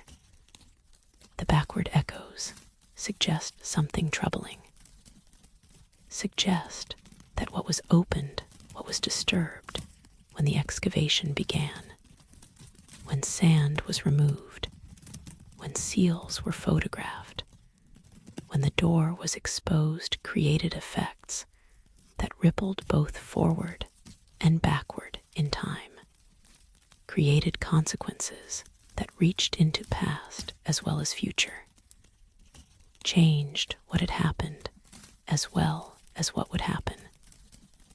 The sounds with their reversed echoes are evidence, are proof, are testimony that causality became unstable, that temporal boundaries became permeable, that disturbing what was sealed created ripples in time itself, created effects that moved in wrong directions, that violated the forward flow that should govern all consequences, all causes producing effects that follow them, all actions creating results that come after. This is impossible. This is not how time works. This is not how physics allows time to work. Cause precedes effect. Actions create consequences that follow them. The past is fixed. The future is open. Time flows forward. This is fundamental. This is basic. This is not negotiable or variable or subject to local conditions. Time flows forward. Effects follow causes. Echoes come after sounds. This is law. This is principle. This is the foundation of how the universe operates, of how events sequence, of how one moment leads to the next. But the recordings show otherwise. Show echoes preceding sounds. Show effect before cause. Show time behaving in ways it shouldn't behave. Show that in this valley, in this site, at this location, where what was sealed was disturbed, time became unstable, became variable, became willing to flow backward as easily as forward, to echo from future as easily as past, to allow consequences to precede actions, to permit effects that anticipate their causes. The recordings are evidence, are data, are preserved proof that something impossible happened, that time broke, that causality failed, that what was opened created consequences that moved in wrong directions, that violated temporal law, that shouldn't be possible, but were recorded anyway, were captured faithfully by equipment that recorded what happened even when what happened violated everything we understand about how time works. Perhaps this was part of the sealing, part of why 7 generations sealed this door, part of what they understood that we're only beginning to suspect. Perhaps they knew that what lay beyond the door existed in ways that were temporally unstable, that related to time differently than ordinary things relate to time, that could create effects that moved backward as easily as forward, that could echo from future, that could speak warnings before the actions that would require warning. Perhaps the 7 seals weren't just physical barriers, weren't just stone and bronze and wax and consecrated plaster, were temporal seals, were barriers in time, were protections that kept what was buried from affecting what came before it, from reaching backward, from creating echoes that precede sounds, from making time flow wrong, and perhaps disturbing those seals, photographing them, documenting them, planning to remove them, was enough to destabilize the temporal barriers, was enough to allow backward echoes, was enough to let consequences flow in wrong directions. The recordings capture this, preserve evidence of temporal instability, of time behaving incorrectly, of echoes running backward while carrying voices speaking archaic Egyptian, speaking warnings, speaking liturgical phrases, speaking words that were meant for ceremony, that involved sealing, that involved closing, that involved ensuring that what was buried stayed buried, not just spatially, but temporally, not just sealed in location, but sealed in time, protected from future as much as concealed from present. The sound that echoes backward continues existing in archived recordings, continues being there in the carefully preserved audio files, continues speaking its warnings with echoes that precede speech, that violate causality, that suggest time is less fixed than we believe, less stable than we assume, less governed by unbreakable law and more subject to local conditions, to seals that protect temporally, to disturbances that create ripples in both directions, to consequences that move forward and backward simultaneously. The recordings remain, sealed, restricted, protected from repeated listening that might degrade them or might activate something, might complete something, open further what disturbing the seals began opening. The sound exists, the backward echoes persist, and what they warn about what is opened cannot close remains as relevant as when it was spoken, remains as true as when it was recorded, remains as impossible and as real as echoes that precede the sounds they echo, forever reversed, forever warning, forever speaking from times that haven't happened yet and times that happened millennia ago. The sound that echoes backwards, still echoing, still reversed, still carrying its impossible warning across temporal boundaries that shouldn't permit such crossing, but do. The sound continues, the echo proceeds, and time in this one location flows in directions it shouldn't flow. Forever, in the final days before the excavation was closed, before the orders came from Cairo, before concrete was poured and sand was returned and the valley was restored to its watching. In those final days, when work continued, but the atmosphere had changed, when everyone felt something shifting, when the sense of wrongness had accumulated to the point where even the most skeptical team members felt uneasy.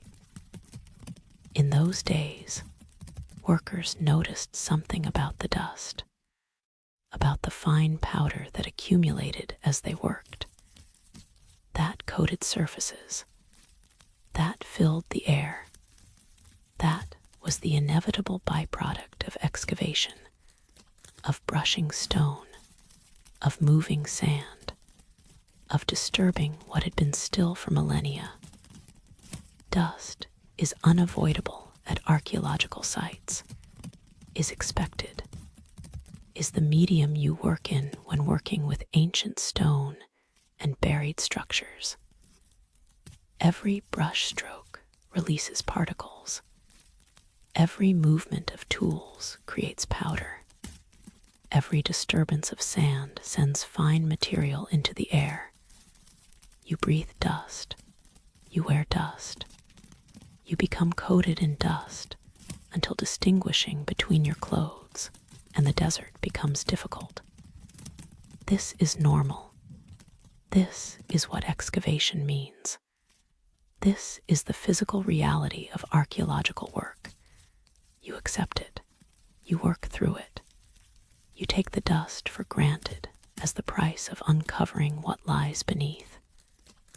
But the dust at this site behaved strangely, behaved in ways that dust should not behave, that violated the simple physics that governs how particles move through air, how gravity pulls them down, how they settle, how they coat surfaces in layers that accumulate gradually but predictably. This dust did something else, did things that made workers pause, that made them look at each other, that made them wonder whether what they were seeing was real or whether exhaustion and heat and the strangeness of the sight had begun affecting perception, making them see patterns where none existed, making them attribute intention to what should be simple physics. The dust remained suspended. This was the first thing noticed, the first deviation from normal behavior. after work stopped, after brushing ceased, after movement ended and the air should have cleared, the dust didn't settle as it should, didn't fall as gravity dictates, didn't clear from the air in the minutes or hours that should be sufficient. Instead it hung, floated, remained airborne far longer than physics suggests it should. Hours after work ended, hours after the last disturbance, hours after all turbulence had ceased, the air would still be hazy, still filled with floating particles, still holding dust that should have fallen, that should have settled, that should have coated floors and equipment and returned the air to the transparency that absence of suspended particles creates. Workers would return in the morning, after night had passed, after 8 or 10 or 12 hours of stillness, after time that should be more than adequate for even the finest dust to settle. They would find the air still hazy, still filled with suspended particles, still holding what should have fallen during the long hours of darkness and stillness. The dust seemed reluctant to settle, seemed to resist gravity's pull, seemed to prefer suspension, seemed to want to remain airborne where it could move, could shift, could form itself into patterns that solid, settled dust could never form. And when the dust did settle eventually, after long delay, after hours or days of floating, it didn't settle evenly, didn't coat surfaces in the random uniform layers that dust creates, didn't distribute itself according to the simple mechanics of particles falling under gravity. Instead, it formed patterns, deliberate patterns, regular patterns, geometric designs that appeared too organized to be random. That showed intention that dust particles should not possess. That suggested arrangement rather than chance. That looked like something rather than looking like nothing. The patterns appeared on horizontal surfaces, on stone floors that had been exposed, on equipment cases left overnight, on the horizontal planes where falling dust would accumulate. Workers would arrive to find spirals drawn in dust, perfect spirals, logarithmic curves that expanded from center points with mathematical precision, or radial arrangements, lines radiating from central points, creating spoke patterns, creating mandalas, creating designs that cultures worldwide use to represent sacred geometry, sacred order, sacred meaning encoded in form, or stranger patterns still, arrangements that resembled hieroglyphs, that looked like writing, that suggested language even when the exact symbols couldn't be identified with certainty, as if the dust was attempting communication, was trying to write, was using the only medium available to create symbols, to form letters, to make marks that carried meaning even when the meaning remained unclear. The dust writing in the only language it knew, the only script it remembered, creating symbols in its own material, speaking through arrangement rather than through sound. Photography documented this. Multiple images showing dust patterns that appeared overnight, that formed during hours when no one was present, when no one was working, when no disturbance should have created these arrangements. The photographs show clearly that these weren't random, weren't the kind of patterns that chance creates, weren't chaos that human pattern recognition was misinterpreting as order. These were organized, were deliberate, were too regular, too precise, too complex to be anything except intentional arrangement, except design imposed on matter that should be passive, that should be subject only to physics, that should fall randomly and coat evenly and create no patterns except the patterns that settling always creates. Some workers refused to disturb certain patterns, felt it would be wrong, would be disrespectful, would be dangerous. They couldn't articulate why, couldn't explain the feeling, couldn't provide rational justification for leaving dust patterns intact. But the feeling was strong, was certain, was conviction that these particular arrangements mattered, were significant, were not to be casually destroyed by brush or broom or careless movement. So they worked around them, stepped carefully, avoided disturbing what the dust had written, what the dust had arranged, what the dust was saying or asking or warning through its impossible patterns. The patterns would change overnight. This was documented too, photographed, recorded in sight logs. A pattern photographed at day's end would be different by morning, would show new elements, new arrangements, new symbols or designs or geometric forms that hadn't been present before. The changes suggested ongoing work, suggested the dust was active during darkness, during the hours when humans were absent, when only the dust and the stone and the breathing passages and the sealed door and whatever lay beneath remained.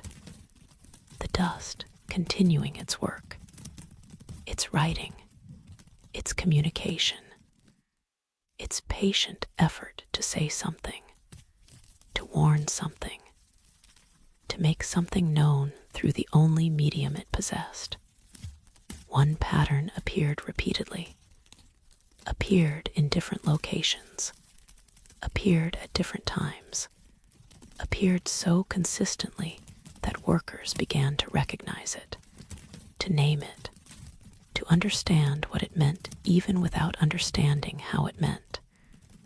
The pattern was a circle with a line through it, universal symbol, cross-cultural symbol, the symbol that means negation, that means no, that means warning, that means prohibition, that means do not proceed, do not continue, do not do what you're planning.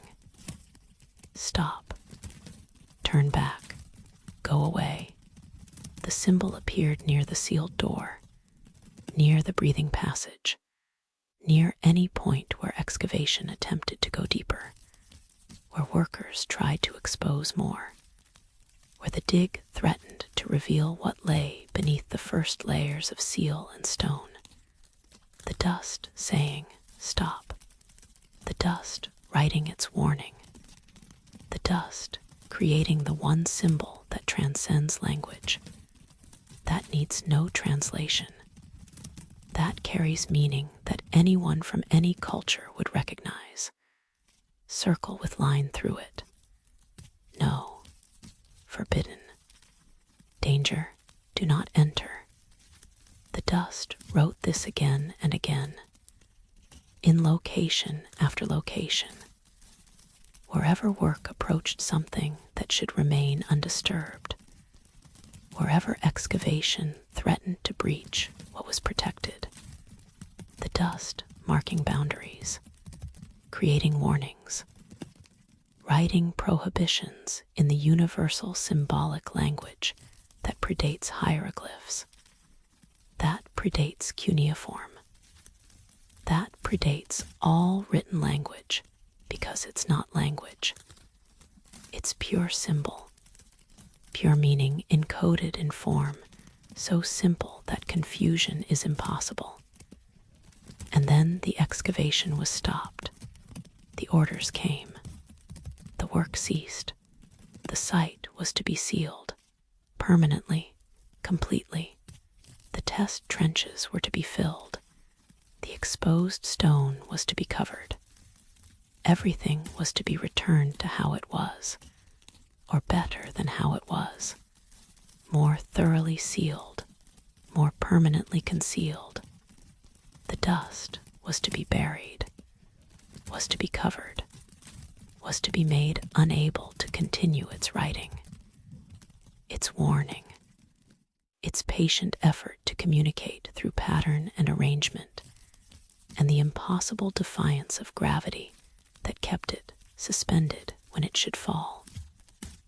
Concrete was brought, modern concrete in massive quantities, poured into the trenches, over the exposed stone, over the dust patterns that hadn't been disturbed, that workers had preserved, that had been photographed and documented, but left intact out of respect or fear or recognition that destroying them felt wrong.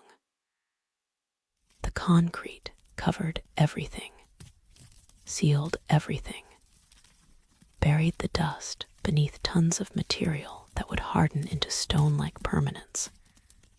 That would prevent any further writing, any further warning, any further communication through dust arranging itself into symbols that humans could read if they were willing.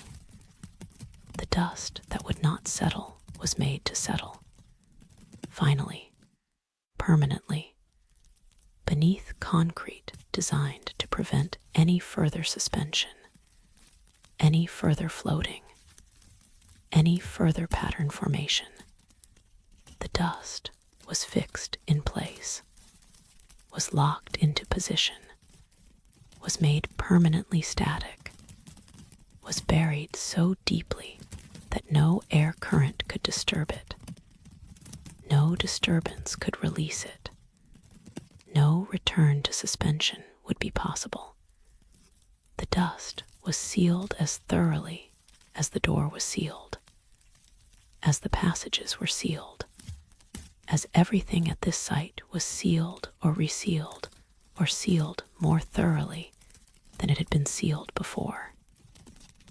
The dust became part of the ceiling, became one more layer, became the testimony of what happened when disturbance occurred, when warnings were not heeded, when the dust itself had to attempt communication because humans would not understand or would not accept the other warnings, the other prohibitions, the other clear statements that this place should remain undisturbed. But workers who handled the dust report lasting effects, report sensations that persist, that continue long after the excavation ended, long after they returned to their homes and their normal lives and their other work at other sites where dust behaved normally, where particles fell and settled and created no patterns except random accumulation. They report a fine coating that never quite washes off, a sensation of grittiness that persists on skin even after repeated cleaning, after showers and scrubbing, and the most thorough efforts to remove every trace of excavation, dust from their bodies. The sensation remains, subtle, barely noticeable, but present, a feeling of being marked, of carrying particles that shouldn't be carried, of being written on by the dust that writes.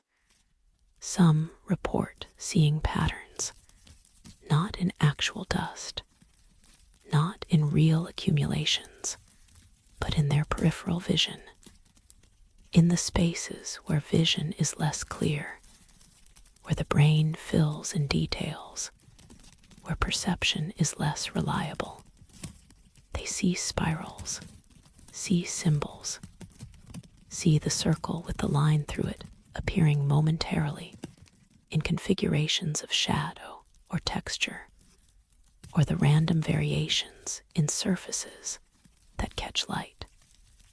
The patterns aren't real, aren't actual, are probably imagination, are probably the mind continuing to see patterns that it learned to recognize, that it was trained to notice during the weeks of excavation, when dust wrote warnings that workers photographed and documented and tried not to disturb. But the sensation of being marked persists, the feeling that the dust didn't just coat them temporarily, didn't just settle on skin and clothes and equipment only to be washed away later, but entered somehow, became part of them somehow, left traces that are more than physical, that are something else, something that involves being written on, being marked, being made into surface where dust can continue its writing, where symbols can continue appearing, where warnings can continue being inscribed in the medium of human perception, human consciousness, human memory of what dust did, how it behaved, what it wrote. The dust that would not settle has settled now, permanently, beneath concrete that weighs tons. That creates barrier between dust and air, between dust and the possibility of suspension. The dust is fixed, is locked, is prevented from floating or arranging or writing, is buried so completely that its patterns are permanent only in photographs, only in documentation, only in the archived images that show what dust did when briefly free to defy gravity, to resist settling, to arrange itself into messages. But perhaps dust always finds a way. Perhaps particles migrate through concrete, through barriers that seem impermeable. Perhaps dust is patient enough to move through solid material grain by grain over years or decades or centuries.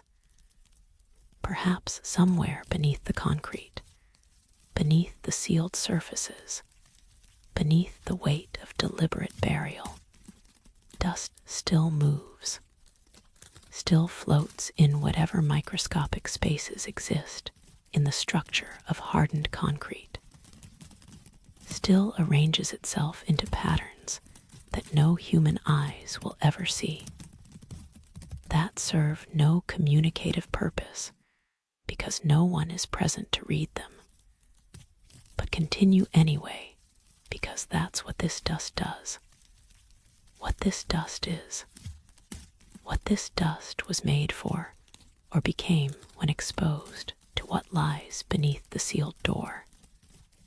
Perhaps the dust still writes its warnings, still forms its symbols, still creates the circle with the line through it in darkness, beneath concrete, beneath sand, beneath the valley floor, where no light reaches, where no air moves, where no humans will ever excavate again unless future generations ignore present warnings, the way present generation ignored past ones.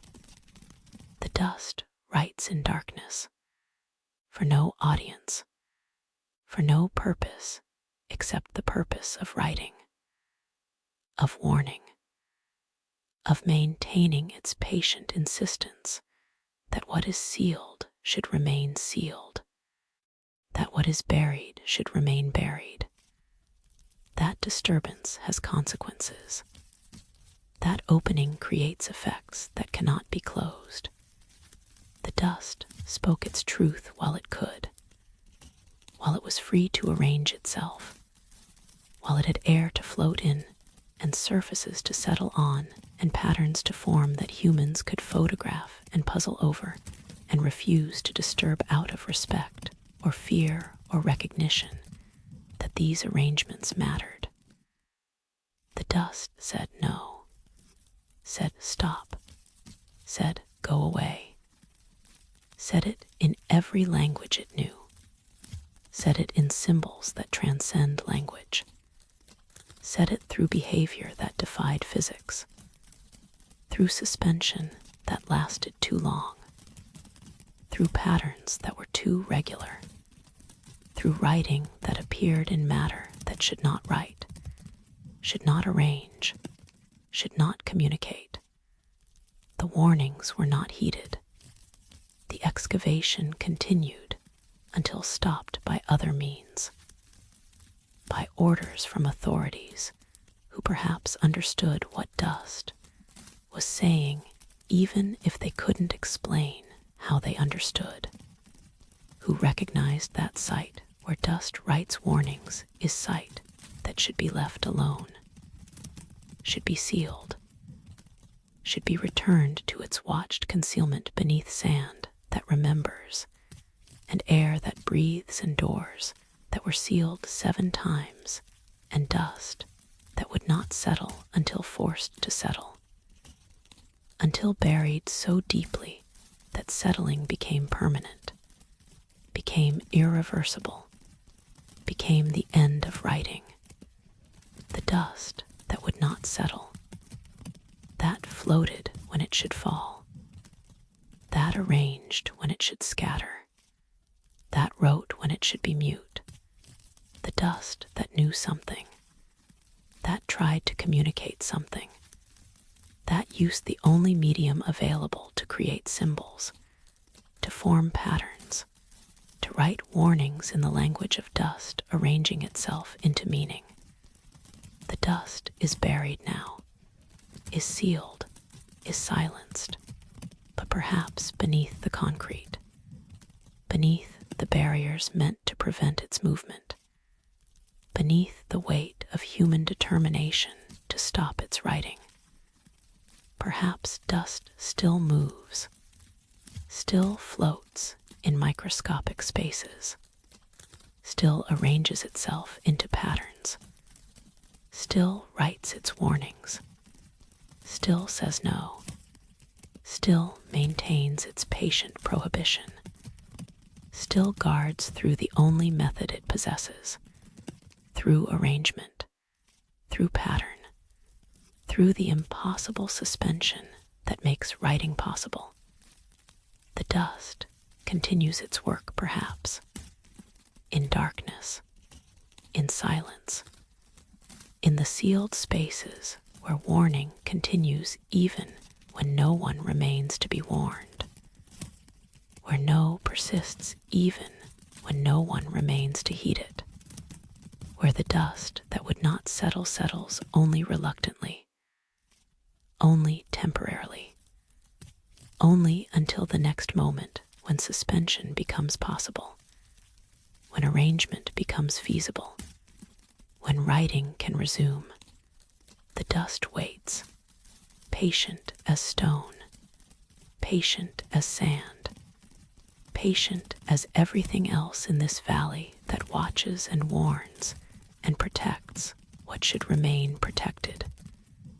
The dust that would not settle, still writing, still warning, still forming its circle with the line through it, still saying no in the darkness, beneath concrete, beneath sand, beneath time, forever refusing to fall completely, forever maintaining its suspension, forever writing, forever beneath everything, beneath the sand that remembers footsteps, beneath the cartouches where names were erased, beneath the door sealed 7 times by 7 generations, beyond the archaeologist's silence and the objects that cast wrong shadows, below the passage that breathes and the curse that required no words, within the geometry that cannot be mapped, past the procession that the night guard witnessed, through the sound that echoes backwards and the dust that wrote warnings. Beneath all of this, beneath all the evidence and all the strangeness and all the accumulated testimony of wrongness, there is a chamber. This much is certain. This much the instruments confirm. This much the mathematics of absence prove. Something hollow, something carved, something waiting in darkness that has lasted millennia and may last millennia more. The chamber exists. Ground-penetrating radar confirms void space, confirms that where there should be solid stone, there is instead emptiness, cavity, room. The readings are consistent across multiple surveys, multiple technologies, multiple attempts to see through earth and stone to what lies beneath. The void is there, is real, is detectable, is documented. Something exists in that location. Something that is not stone. Something that was carved or formed or created through effort that left space where there should be mass. The chamber is not speculation, is not tradition, is not legend embellished across generations. The chamber is fact, is data, is presence that instruments can measure even if eyes cannot see. But what the chamber contains is unknown, is unknowable without opening what was sealed, without descending past barriers that were deliberately created, that were reinforced across generations, that were protected by seals and warnings, and sand that watches, and all the accumulated effort of people who understood something, who knew something, who decided that what lay beyond those seals should remain beyond, should stay in darkness, should continue waiting undisturbed, unknown, unsealed by any future generation, regardless of technology or curiosity, or the human compulsion to know what lies beneath. Perhaps the chamber contains treasure. This is the assumption. This is what most imagine when they think of sealed Egyptian tombs. Gold, precious stones, the accumulated wealth of royalty, the burial goods appropriate to a pharaoh whose power extended across kingdoms, whose rule commanded resources, whose death required provisions for eternity. Sarcophagi covered in gold leaf, canopic jars holding preserved organs, amulets and jewelry, and the personal possessions that the deceased would need in the afterlife. The treasures that archaeology seeks, that museums desire, that justify excavation, that make the difficult work of digging worthwhile. The chamber as repository, as vault, as the place where material wealth was sealed away with the dead who would need it, who would use it, who would exist forever surrounded by the luxury they'd known in life. Or perhaps the chamber contains knowledge. This is another possibility, another reason for such elaborate sealing. Perhaps what's guarded is not gold, but text, not jewels, but wisdom. The lost books of Thoth, the secret teachings that pharaohs were initiated into, the mysteries that were too dangerous to share, that were too powerful to allow into common awareness, that required death to protect, that required sealing in chambers that only the dead would enter, knowledge that would change things, that would alter understanding, that would shift the balance of what is known and what is possible, knowledge that the ancients decided should not persist, should not pass to future generations, should remain with the dead who possessed it, who understood it, who recognized its danger along with its power. Or perhaps the chamber contains nothing, was always empty, was sealed empty, the void itself being what mattered, the absence being the offering, the nothing being what required protection through such elaborate means. Perhaps what's sacred is the sealed space itself, the room that cannot be entered, the chamber that exists beyond access, the void that holds nothing but its own inaccessibility, the pure potential of space never filled, never used, never touched by light or life or human purpose after its sealing, the chamber as monument to absence, as testimony to the sacred nature of what is not there, as protection of emptiness that must remain empty. That becomes profaned by presence, by access, by any attempt to fill or enter or know what was meant to remain unknown.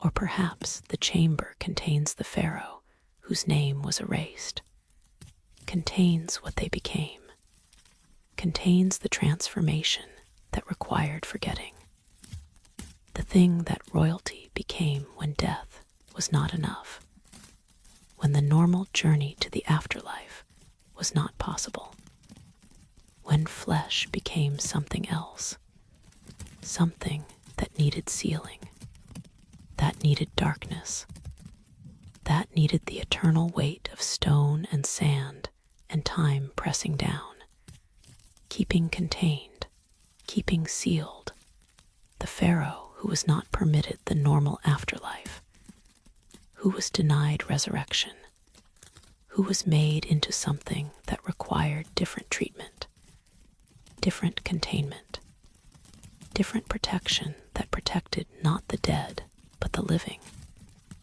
not what was inside but what was outside, the chamber as prison perhaps, as containment, as the place where something was placed that could not be allowed to leave, to escape, to return to the world of the living.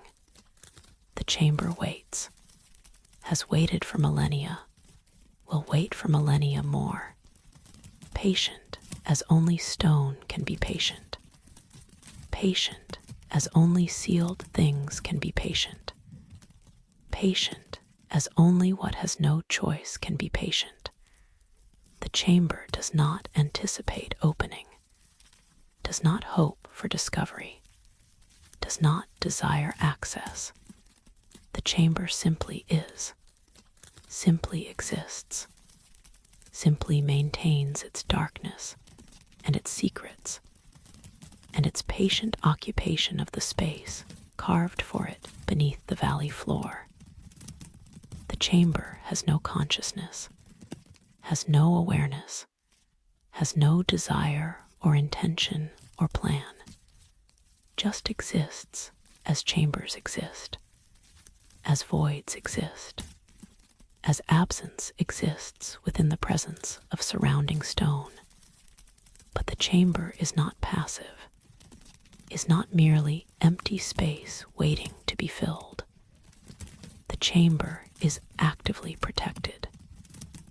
The 7 seals testify to this. The sand that remembers testifies to this. The breathing passage and the backward echoes, and the dust that wrote warnings all testify that the chamber is not simply sealed, but is being sealed continuously, actively, by forces that operate still, by protections that remain active, by guardianship that transcends the death of those who first sealed it. The chamber is protected by more than stone, by more than physical barriers, by more than the difficulty of excavation, protected by probability that adjusts slightly away from discovery, by time that behaves strangely, by matter that arranges itself into warnings, by everything that has made this excavation troubled, that has made every attempt at access fail, that has ensured the chamber remains sealed not just physically, but through every means available to protection. The curses that surround it, whether real or imagined, whether supernatural or psychological, serve as guards, as warnings, as barriers more effective than physical walls. The targeting of capabilities, the loss of sight and speech and reading, the medical mysteries that affected those who worked here. These serve to discourage, to warn, to make clear that pursuing this chamber carries cost, whether that cost is metaphysical or simply the accumulated weight of probability tilting against you. The cost is real, is documented, is enough to make rational people decide that whatever lies in the chamber is not worth the price of accessing it. And perhaps this is wisdom. Perhaps there are things that should remain sealed, spaces that should remain unexplored, chambers that should continue waiting forever, not because of what they contain, but because the waiting itself is sacred, because unknowing serves purposes that knowing would destroy, because mystery has value, because not everything needs to be revealed, not everything needs to be understood, not everything needs to be brought into light and documented and cataloged and made known. Some things exist better in darkness, in concealment, in the sealed state that preserves not just the chamber, but the possibility that what's inside could be anything, could be everything, could be nothing. The Schrödinger's tomb, the chamber that exists in all states simultaneously until opened, until observed, until collapsed into single truth that destroys all other possibilities. The chamber waits beneath the valley, beneath the sand that guards, beneath the seals that multiply, in the darkness that has never known light, in the silence that has never heard voice, in the emptiness that has never been filled, or perhaps in the fullness that has never been emptied. The instruments detect it. The surveys confirm its presence. The evidence accumulates that yes, something is there, something carved, something sealed, something waiting in configuration that defies three-dimensional logic, in geometry that cannot be rendered, in space that exists impossibly. The chamber is there, is real, is documentable even while being inaccessible. And perhaps that is exactly as it should be. Perhaps the chamber serves its purpose best by remaining sealed. by continuing to wait, by existing as mystery rather than as fact. The chamber that could be anything teaches something that the chamber revealed could never teach. Teaches about limits, about boundaries, about the recognition that some doors exist to remain closed. Some thresholds exist to be acknowledged, but never crossed. Some mysteries exist to remain mysterious, to persist as question rather than answer, to maintain the tension between knowing and not knowing that makes them significant. That gives them power. That allows them to continue serving whatever purpose they were sealed to serve. The archaeologists who wanted to excavate this chamber wanted to know, wanted to resolve the mystery, wanted to transform question into answer. This is what archaeology does. This is the impulse that drives excavation, the need to know, the compulsion to understand, the belief that knowledge is always better than ignorance, that revealing is always preferable to concealing, that bringing into light is always superior to leaving in darkness. But perhaps the ancient builders understood something different, understood that knowledge has costs, that revelation has consequences, that some things are sealed for reasons that transcend protection of treasure, that have to do with protection of something else. Protection of the world, perhaps. Protection of the living from what the dead became. Protection of sanity from what understanding would require accepting. Protection of reality from what lies in the spaces beyond what reality normally permits. The chamber waits, will continue waiting. The modern sealing the concrete and the restored sand and the official prohibition against further excavation ensures this. Adds one more layer to the 7 that already existed. Makes 8 seals now. 8 barriers between what lies beneath and what exists above. 8 statements that this should remain closed. 8 acknowledgments that the ancient builders were right, that the forgetting was wisdom, that the sealing was necessary, that what waits below should continue waiting, should remain in its darkness, should persist in its mystery, should exist forever in the state of being almost known, being theoretically accessible, being detectable but never detected, being there but never reached. The instruments can measure the void, can confirm that space exists, can document the anomalies, but instruments cannot enter, cannot access, cannot reveal what the void contains any more than instruments can render its impossible geometry, cannot translate its contradictions into forms that human understanding can grasp. The chamber exists beyond the reach of technology, beyond the access that tools provide, beyond the understanding that data creates. The chamber is knowable in outline, in shape, in presence, but unknowable in content, in purpose, in truth.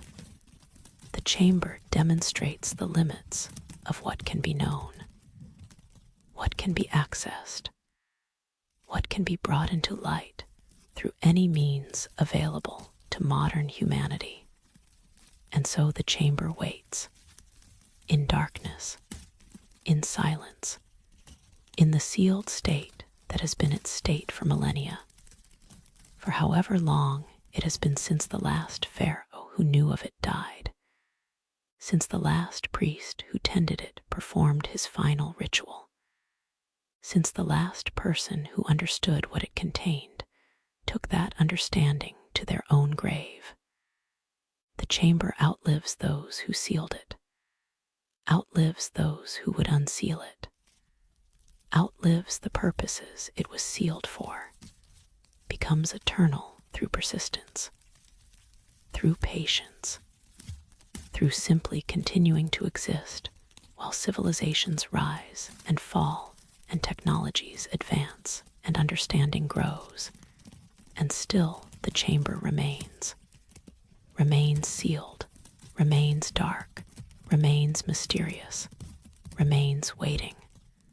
For what does the chamber wait? For nothing, perhaps. The waiting itself is the state, is the purpose, is what the chamber does, because waiting is what sealed things do, what buried things do, what hidden things do until or unless they are found.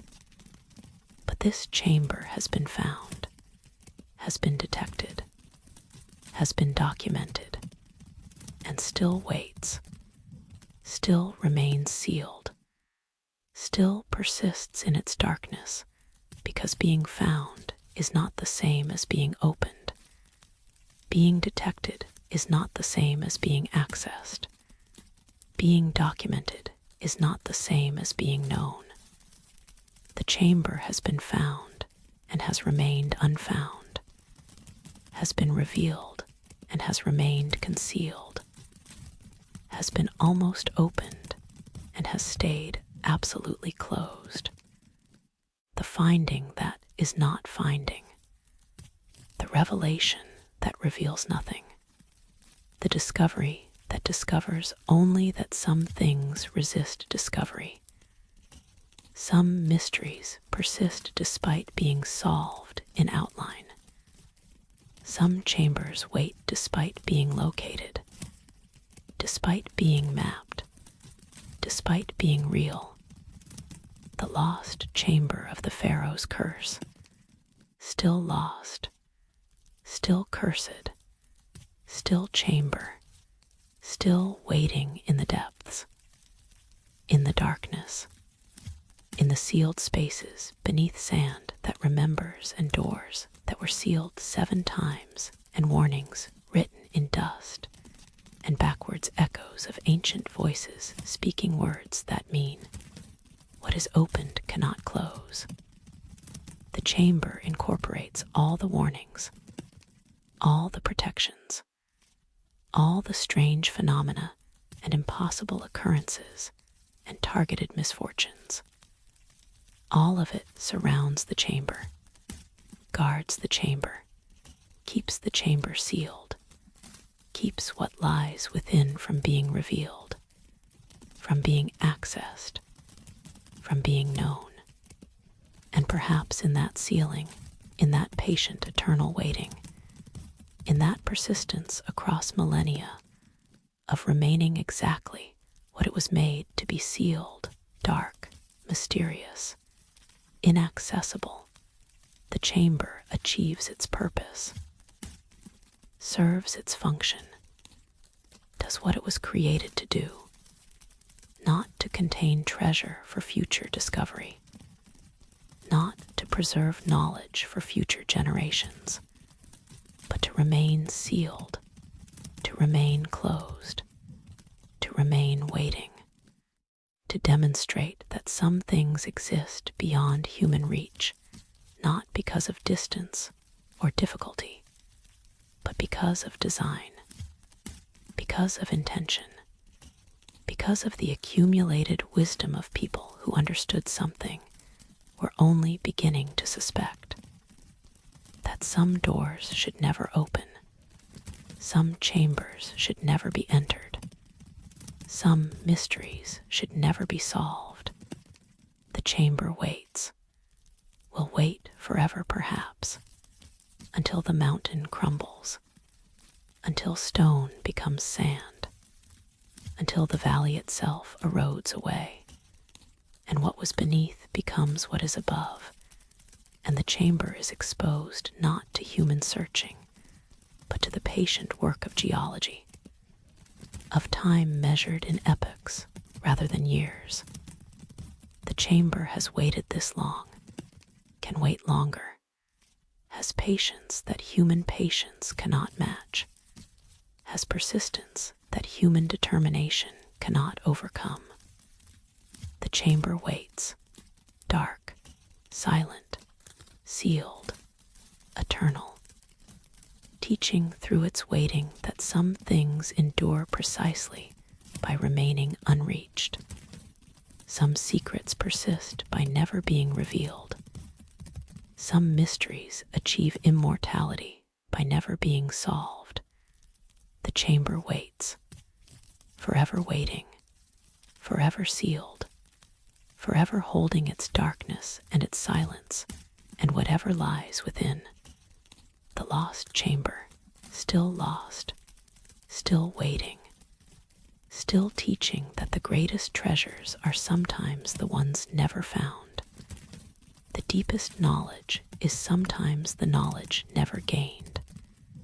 And the most profound mysteries are the ones that wait, forever, in darkness, in silence, in the sealed depths, where what was hidden stays hidden, where what was forgotten remains forgotten, where what waits continues waiting.